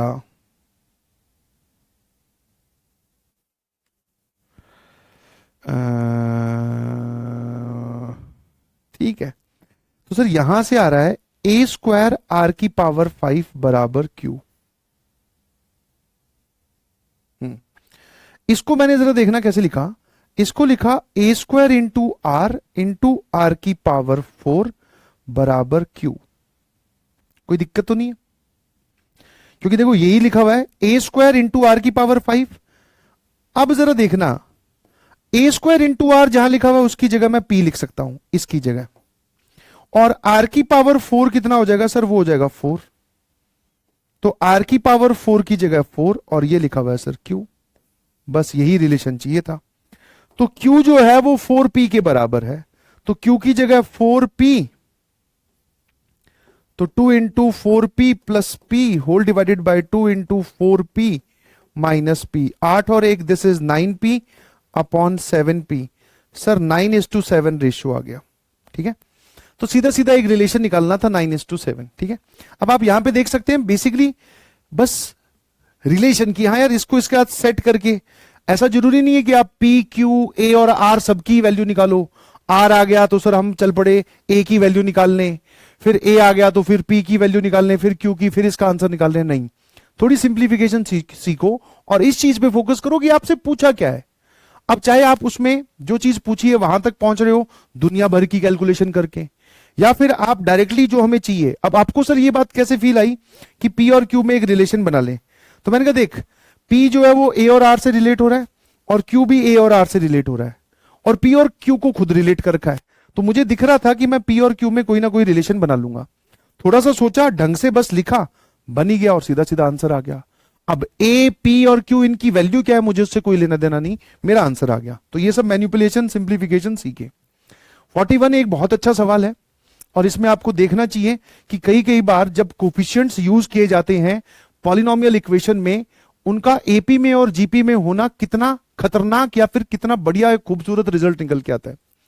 उसने बोला कि 3 distinct numbers A B C are in GP, और वो भी इस क्वाड्रेटिक की बात कर रहा है। ठीक है भाई, ये क्वाड्रेटिक है a x square plus 2bx plus c, और एबीसी जीपी में है। ए बी सी ये लोग जीपी में है। हम जानते हैं जब एबीसी जीपी में होते हैं तो बीच वाले का स्क्वायर बाकी दोनों के प्रोडक्ट के बराबर। तो मुझे ये क्वाड्रेटिक के जो कोफिशिएंट्स हैं ए बी और सी, इसमें एक एक्स्ट्रा 2 भी है, ये जीपी में दिख रहे हैं। तो मैंने कहा क्वाड्रेटिक में कोई ऐसा फॉर्मूला है जिसमें बी स्क्वायर और ए सी आता हो? बोले हाँ सर, डिस्क्रिमिनेंट। मैंने कहा बताना यार इसका डिस्क्रिमिनेंट। तो सर 2b का whole square minus 4a into c. Sir ये लिखा हुआ है 4b square minus 4ac। Sir ये लिखा हुआ है 4b स्क्वायर माइनस ac। मैंने कहा बी स्क्वायर और ac तो बराबर है, तो डिस्क्रिमिनेंट आ गया 0। अब अगर डिस्क्रिमिनेंट 0 आ गया तो इसके दोनों रूट्स इक्वल है ना, इसके दोनों रूट्स ही इक्वल है।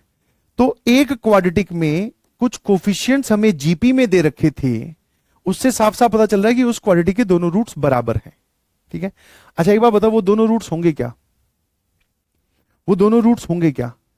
तो सर दोनों रूट को अल्फा अल्फा अगर हम बोल दें, अल्फा और अल्फा, तो प्रोडक्ट ऑफ द रूट सबसे बढ़िया है, या फिर मैंने कहा चल सम ऑफ द रूट से भी जा सकते हैं। तो 2 अल्फा इज -2 या -b अपॉन ए, तो अल्फा आ जाएगा सर -b अपॉन ए। मैंने कहा ठीक है। अब भैया क्या बोल रहे हैं कि एक और क्वाड्रेटिक है, कौन सी वाली? dx square plus 2ex plus f बराबर 0, और इस क्वाड्रेटिक और इस क्वाड्रेटिक में एक रूट कॉमन है। दी गई जानकारी के हिसाब से सर इस क्वाड्रेटिक के तो दोनों रूट ही बराबर हैं, तो कॉमन कौन होगा? अल्फा, है ना। और फिर वो बोल रहा है which one of the following statement is correct. तो भाई अल्फा की वैल्यू है -b/a, वो इसके अंदर रख दे। तो सर ये -b/a मतलब this is b square upon A square -2e b upon a plus f बराबर 0। तो ये रिलेशन सत्य है। ठीक है, अब वो बोल रहे हैं कि डी ई एफ भी जीपी में होंगे, डी ई एफ एपी में होंगे। तो ये डी एफ वाले रिलेशन तो मैं थोड़े नहीं संभाल पा रहा हूं अभी, उसके बाद में सोचूंगा। बट मुझे एक रिलेशन दिख रहा है जिसमें डी के नीचे ए है, ई के नीचे बी है, एफ के नीचे सी है। आप अगर ऑप्शंस को देखकर नहीं चल रहे हो ऑब्जेक्टिव वर्ल्ड में, तो मतलब आप एक बहुत बड़ी गलती कर रहे हो, क्योंकि ऑप्शंस हमें ये बताते हैं कि करना क्या है भाई। तो वो बोल रहा है डी के नीचे ए बनाओ, ई के नीचे बी बनाओ, और एफ के नीचे सी बनाओ। और इसमें भी यही हो रहा है, डी के नीचे ए, ई के नीचे बी, एफ के नीचे सी। मैंने कहा बन जाएगा क्या, देख लेते हैं, आ जाओ।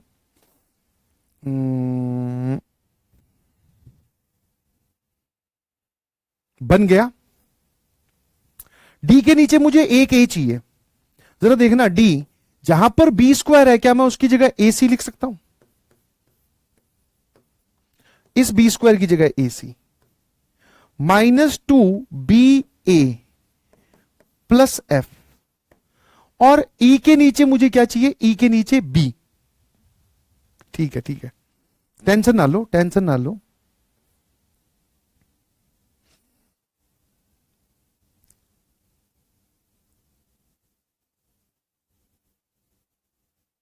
हाँ बन गई बात। तो सर डी के नीचे ए बन गया, ये सी एक एक्स्ट्रा है, तो मैंने इस पूरी इक्वेशन को सी से डिवाइड किया, तो यहां पे आ जाएगा डी अपॉन ए। सर यहां पे आ जाएगा -2e b अपॉन ए सी, और एफ के नीचे सी बन गया। वापस देखता हूं, क्योंकि मैंने जो रिलेशन निकाला है उसमें मेरे पास में A B C D E F 6 के 6 बैठे हैं।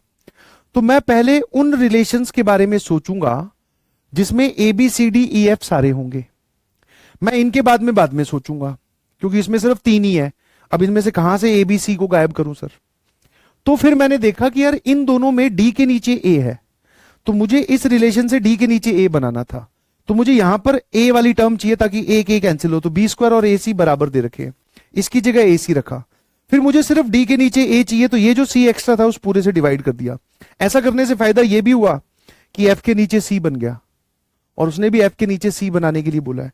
अब सर ध्यान से देखना, जहां पर बी ए इंटू सी आ रहा है वहां पर आप बी स्क्वायर लिख सकते हो, क्योंकि ए इंटू सी बी स्क्वायर के बराबर है। ये देखो, तो डी अपॉन ए प्लस एफ अपॉन सी, और इस टर्म को इधर ले आओ, that is 2e upon B. तो क्या मैं इसको देखकर ये बोल सकता हूं कि D upon A, E upon B और एफ अपॉन सी ये एपी में होंगे? क्योंकि अगर ये एपी में होते तो बीच वाले का दुगना, बाकी दोनों के सम के बराबर, ये रहा। अब इनको चाहे पहले लिख दो, वो भी कोई दिक्कत नहीं है, बीच में बस ये रखना। तो D upon A, E upon B और एफ अपॉन सी ये लोग एपी में है। Option C is the correct answer. 44 two positive numbers a and b and 1/18 are in GP. If a, b and 1/18, a, b और 1/18 जो है ये GP में है, while 1/a 10 and 1/b are in AP. 1/a 10 and 1/b are in AP. तो यार दो equation दो अननोन, जीपी में होता तो क्या होता है सर, बीच वाले का दुगना बाकी दोनों के प्रोडक्ट के बराबर, तो बीच वाले का सॉरी स्क्वायर, तो बी स्क्वायर और इन दोनों का मल्टीप्लीकेशन a/18। यहां पर क्या होता है सर, यहां पर बीच वाले का दुगना दैट इज ट्वाइस ऑफ 10 और बाकी दोनों के सम के बराबर, है ना। और यहां से नेगेटिव आंसर को रिजेक्ट करने के लिए उसने बोल दिया ये दोनों पॉजिटिव नंबर्स हैं।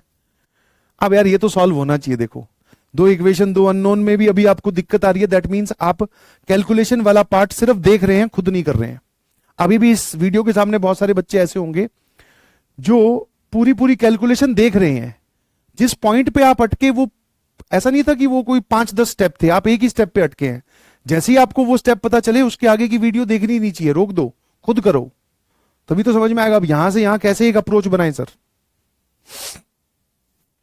तो ए की जगह 18 ए की जगह आप क्या लिख सकते हो, ए इज बेसिकली 18b², तो यहां रख दे भाई।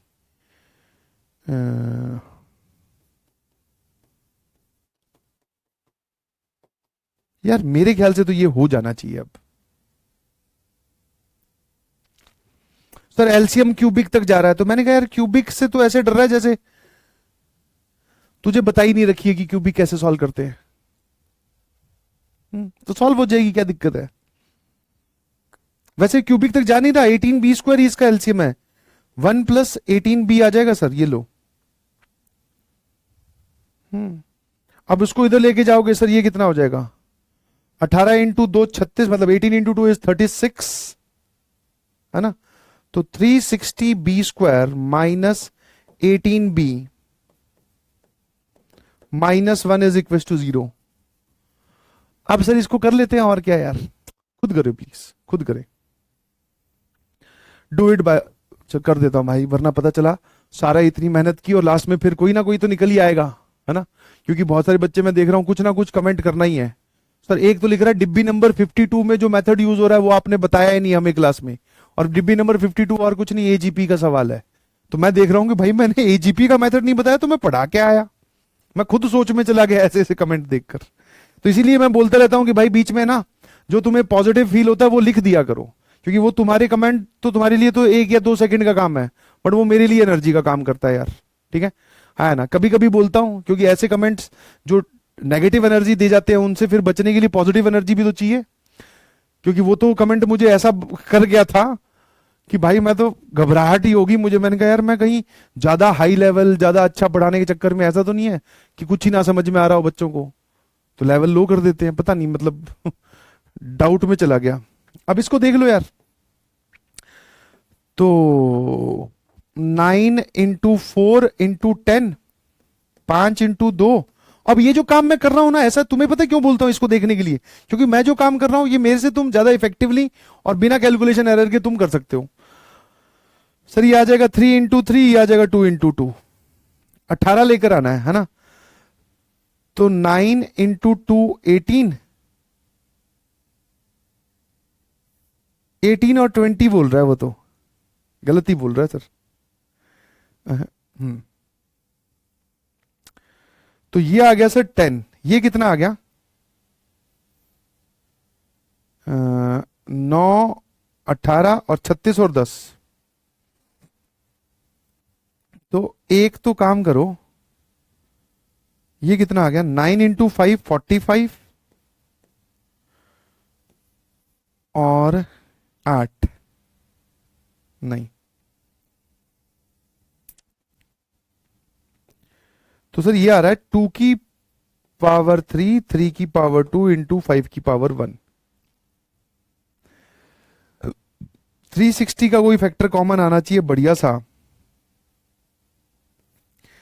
तो 6 × 5 30, है ना, 6 और 5 30, और यहां कितना बचेगा 12। ठीक है सर, 30 और 12 हो तो गया, -30b + 12b - 1 बराबर 0, और ये आ जाएगा 360b²। अब दोनों में से 30b कॉमन ले लो, तो 12b - 1 + 1 and that is 12b - 1। अब b की वैल्यू बेटा एक आ गई 1/12 और एक आ गई -1/30, ऑब्वियसली पॉजिटिव नंबर बोला है तो ये तो हटा दो सर, बी ये हो जाएगा, और बी अगर ये आ गया तो ए कितना आ जाएगा 1/12 इंटू 12, है ना। तो सर 6 3 जा 18, 6 2 जा दिस, और ये आ जाएगा 4, सर ए आ रहा है 1/8, तो 1/8 प्लस 1/12, सर ये लिखा हुआ है 2 प्लस 1, आंसर लिखा हुआ है 3। बहुत बढ़िया, शाबाश। अगला सवाल, the first 3 consecutive terms of a GP are the roots of the equation. ये भी बहुत सारे सवाल बच्चों ने पूछा कि पहले 3 टर्म्स जो हैं किसी जीपी की वो इसके रूट्स है। तो पहली चीज तो यहां पे रैशनल रूट थ्योरम एकदम सेट बैठ रही है, आरआरटी, ठीक है ना। तो पहली चीज तो इसको आपको आरआरटी से कर देना चाहिए था यार, और उसमें बोल रहा है कि इनफाइनाइट टर्म्स पूछिए, तो ऑब्वियसली आपको ए और आर का कंबिनेशन इस तरीके से लेना है कि वो डिक्रीजिंग जीपी बने, आर 1 से छोटा होता है तभी हम इनफाइनाइट जीपी तक जा सकते हैं। तो मैं इसको बोलूंगा कि आप आरआरटी से जाएं, क्या दिक्कत है। रैशनल रूट थ्योरम से आ रहा है भाई इसका आंसर, 54 के फैक्टर लिख, 2 के फैक्टर लिख, दोनों को डिवाइड कर, खेल आगे बढ़ा। वरना फिर आ जा, 3 कॉन्जिक्यूटिव टर्म्स जीपी की लेनी है तो ये ले भाई, ए आर और ए आर स्क्वायर।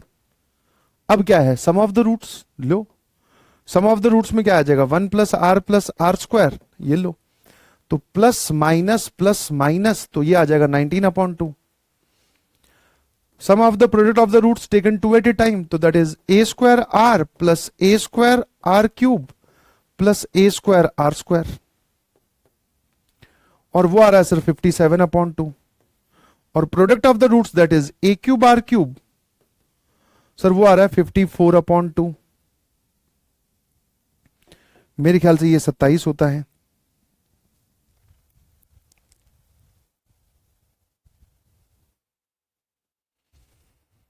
ठीक है, इसमें से कुछ कॉमन आता हुआ दिख रहा है, हाँ sir a square r common आता हुआ दिख रहा है। तो जब आप इसमें से ए स्क्वायर और आर कॉमन लोगे तो 1 प्लस आर, ए स्क्वायर और आर कॉमन लिया तो यहां बचेगा 1, यहां बचेगा आर स्क्वायर और यहां बचेगा आर। तो ए 1 प्लस आर स्क्वायर इंटू ए, और एक आर बच गया। लेफ्ट साइड वाले में फैक्टराइजेशन किया, ए स्क्वायर मैंने कॉमन ले लिया, ठीक है भाई। अब ए स्क्वायर इस वाली टर्म की जगह मैं 19/2 लिख सकता हूं, तो 19/2 इंटू ए आर इज 57/2, 2 से 2 कैंसिल, 19 9 3 जा, है ना 27, तो ए इंटू आर 3 आ गया भाई, और वो ए इंटू आर तो 3 यहां से भी आ रहा था, है ना। तो ले फिर एक काम कर, ए की जगह 3/r रख दे, फिर 3/r इसी इक्वेशन में 1 प्लस आर स्क्वायर, और ये आ रहा है 19/2। इसको इधर, तो ये आ जाएगा 6r square plus 6r plus 6, 3 into 2 6 को अंदर भेजा, और ये लिखा हुआ है 19r। इन सबको इधर लेके जाएंगे, 6r square minus 13r plus 6, है ना। अब 36 आ रहा है, 12 और 3 6 और 6, ठीक ही है क्या, कहीं गड़बड़ तो नहीं कर दी जल्दबाजी में। 36 9 और 4, हे भगवान, minus 9r minus 4r plus 6, ठीक है सर। इस पूरे में से 3r कॉमन लेंगे तो 2r minus 3 minus 2, 2r minus 3, r की दो वैल्यूज आ गई, 2/3 और 3/2। ऑब्वियसली सर 2/3 आप क्यों रिजेक्ट कर रहे हो, सॉरी 2/3 एक्सेप्ट कर रहे हो, 3/2 क्यों रिजेक्ट कर रहे हो? क्योंकि अगर 3/2 कॉमन रेशियो 1 से बड़ा हुआ तो ज्योमेट्रिक प्रोग्रेशन में इनफाइनाइट टर्म्स का सम पूछने का कोई लॉजिक ही नहीं है ना, हाँ है ना, ठीक है। क्योंकि आप खुद सोचो, जैसे इसमें r अगर 2/3 लोगे, r की वैल्यू 2/3 लूं, तो यहां पर मैंने 2/3 पुट किया तो a आ जाएगा कितना, a इज बेसिकली 3/r, तो 9/2 आ गया, और r की वैल्यू अगर मैं 3/2 लूं तो ये आ जाएगा 2। अब a 2 और r 3/2, तो सर ये कभी इन्फिनाइट जीपी थोड़ी बनेगी, मतलब इन्फिनाइट जीपीयू डाइवर्जिंग बनेगी जिसका सम इन्फिनाइट हो जाएगा। फाइनाइट सम वाली निकालनी है आपको, क्योंकि आंसर 27/2 दे रखा है। बाकी इसको और भी चीजें देनी चाहिए थी कि इन्फिनाइट जीपी का सम हम उस केस में पूछ रहे हैं जिस केस में जीपी या तो डिक्रीजिंग बने या फिर सम वाली चीज है ना, तो उस केस में हम सर a/1 - r, तो सर ये 1/3 ये ऊपर जाएगा, 3 इधर, 27/2 आंसर आ गया सर इन्फिनाइट जीपी का सम। 46 में क्या है भाई, x1 x2 x3 b and GP 2 7 9 और 5 अगर सब्ट्रैक्ट किया जाए रिस्पेक्टिवली सब में से, the resulting numbers are in AP, then the value of this. तो ले भाई ये सब लोग ऑलरेडी जीपी में है, कौन कौन, x1 x2 x3 x4, ये अगर जीपी में है तो मैं तो क्या करता हूं, जीपी में टर्म्स मान ली AR स्क्वायर AR क्यूब, अब ये जीपी में ही है सर। अब पहले वाले में से 2 घटाया दैट इज a-2, दूसरे वाले में से 7 घटाया दैट इज AR-7, तीसरे वाले में से 9 घटाया AR स्क्वायर -9, और फिर AR क्यूब -5। ये जो सीक्वेंस आएगी सर ये एपी में है, ये 4 टर्म्स एपी में है। तो 2 इक्वेशन 2 अननोन, क्योंकि जीपी वाला तो रिजल्ट हमने यूज कर लिया नंबर्स को ऐसे मानकर। अब सर ये एपी वाली बात यूज कर लेते हैं, और कैसे करोगे, कॉमन डिफरेंस बराबर कर दो यार, उसमें क्या है। जैसे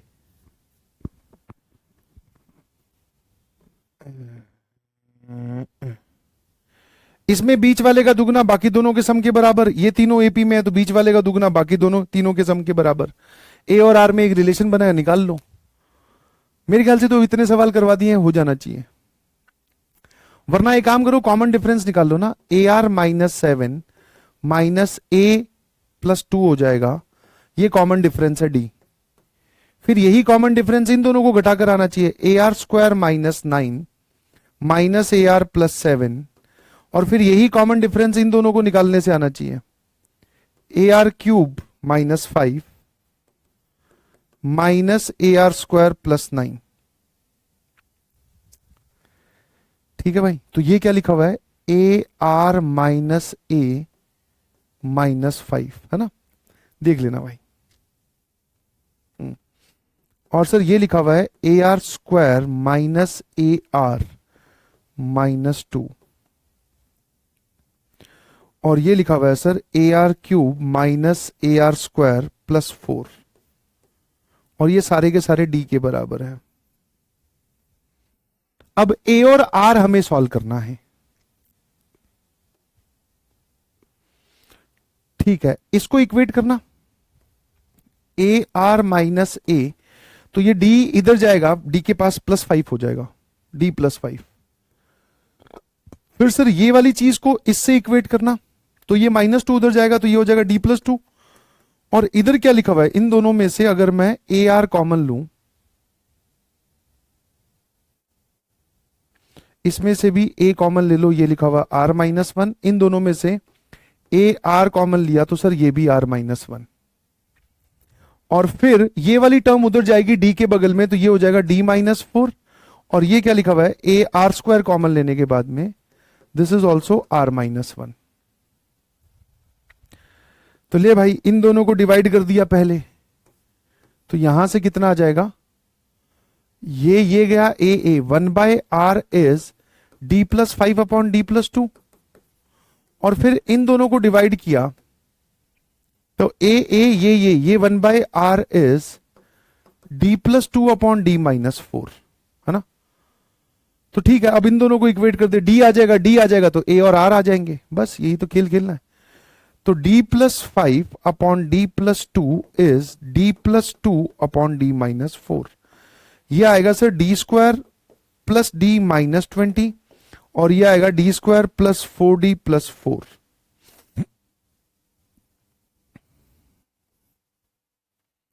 ठीक है, ये आ जाएगा सर 3D, और ये आ जाएगा सर -24। तो D की वैल्यू तो भाई -8 आ रही है। अब अगर डी की वैल्यू -8 है, कैलकुलेशन कुछ ज्यादा ही लंबी नहीं चला दी मैंने। डी की वैल्यू अगर -8 है तो एक सेकेंड, तो 1/r कितना आ गया सर? -8 दैट इज -3, और यहां पर -8 रखा तो ये कितना आ गया भाई? -8 + 2 दैट इज -6। तो r की वैल्यू आ गई सर 2। और अगर r की वैल्यू 2 आ गई है तो a इंटू आर की जगह क्या आ गया? 2 -1 और इसमें -8 दैट इज -3। तो a की वैल्यू आ गई सर -3। अब क्या चाह रहे हैं भैया? सर भैया चाह रहे हैं x1 x2 x3 की प्रोडक्ट चाह रहे हैं। तो 1/24 x1 बोले, अच्छा इन सब का मल्टीप्लीकेशन, तो 1 2 3 4 a की पावर 4 और r की पावर सर 6 आ जाएगा, r की पावर 6 है ना। तो 1/24 a की वैल्यू -3 है, तो -3 की पावर 4 मतलब 3 की पावर 4, और r की वैल्यू 2 है, दैट मींस 2 की पावर 6। और 24 कितना होता है भाई? 8 इंटू 3 दैट इज 2 की पावर 3 इंटू 3 की पावर 1। तो यहां पर बचेगा 2 की पावर ये, और यहां पर 3, तो 27 इंटू 8 बच गया। 7 8 जा 56, और यहां बचा 5 16 और 5 21, 216। Option D is the correct answer. तो बस calculation. Suppose A1 A2 2 A3 A4 be in AGP with common ratio of the corresponding GP is 2 and the sum of the 5 terms of AGP is 49/2, find A4। मतलब अब की बार उसने ये दे रखा है, ये भी अच्छा सवाल है, ध्यान रखना कि A1 A2 2 A3 और A4 ये एक AGP बनाते हैं। अब आपको पता होना चाहिए AGP किस प्रकार की होती है sir? A plus d into r, फिर ये A plus 2D into r square. Coefficients AP का भी रोल प्ले कर रहे हैं, GP का भी रोल प्ले कर रहे हैं। A प्लस 3D है ना इंटू आर क्यूब, और A plus 4D into r की power 4। A plus d into r, A plus 2D into r square, ये वाली चीज। तो एक तो हमें रिलेशन डायरेक्टली दे रखा है, और common ratio of the corresponding GP r की वैल्यू 2 है। तो क्या क्या रिलेशन दे रखा है बेटा? कि A plus 2D into r square that is equal to 2, इसको इक्वेट करके, और आर की वैल्यू आपको दे रखी है 2। तो मतलब सर A प्लस 2D यहां पे आएगा 4, 2 डिवाइडेड बाय 4 दैट इज 1/2 है ना। यहां पे आर की जगह 2 रखा तो 2/4 इज 1/2। एक तो ये दे रखा है, और आर की वैल्यू दे रखी है 2, और इन सब का सम दे रखा है हमें 49/2। तो A plus 2 into A plus D, इसकी जगह 2 पुट कर दिया, इसकी जगह मैं ये पूरी टर्म ही पुट कर दे रहा हूं। फिर इसकी जगह मैंने 2 पुट किया तो this is 8 into A plus 3D, और ये आ जाएगा sir 16 into A plus 4D। ये वैल्यू दे रखी है 49/2। अब ये 2 जो है यहां से हटाओ, उस तरफ लेके जाओ, तो नेट A कितना आ गया ये बता दो। 2A 8A 16, 16 और 8 24, 24 और 2 26 और 1 27, दिस इज 27A आ गया। प्लस D कितना आ गया सर? 2D, फिर 24D, और फिर 64, तो 64 और 26,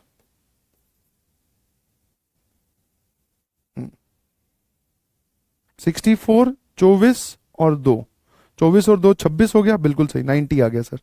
27 plus 90D is equal to 49/2, और ये 2 राइट में ले गए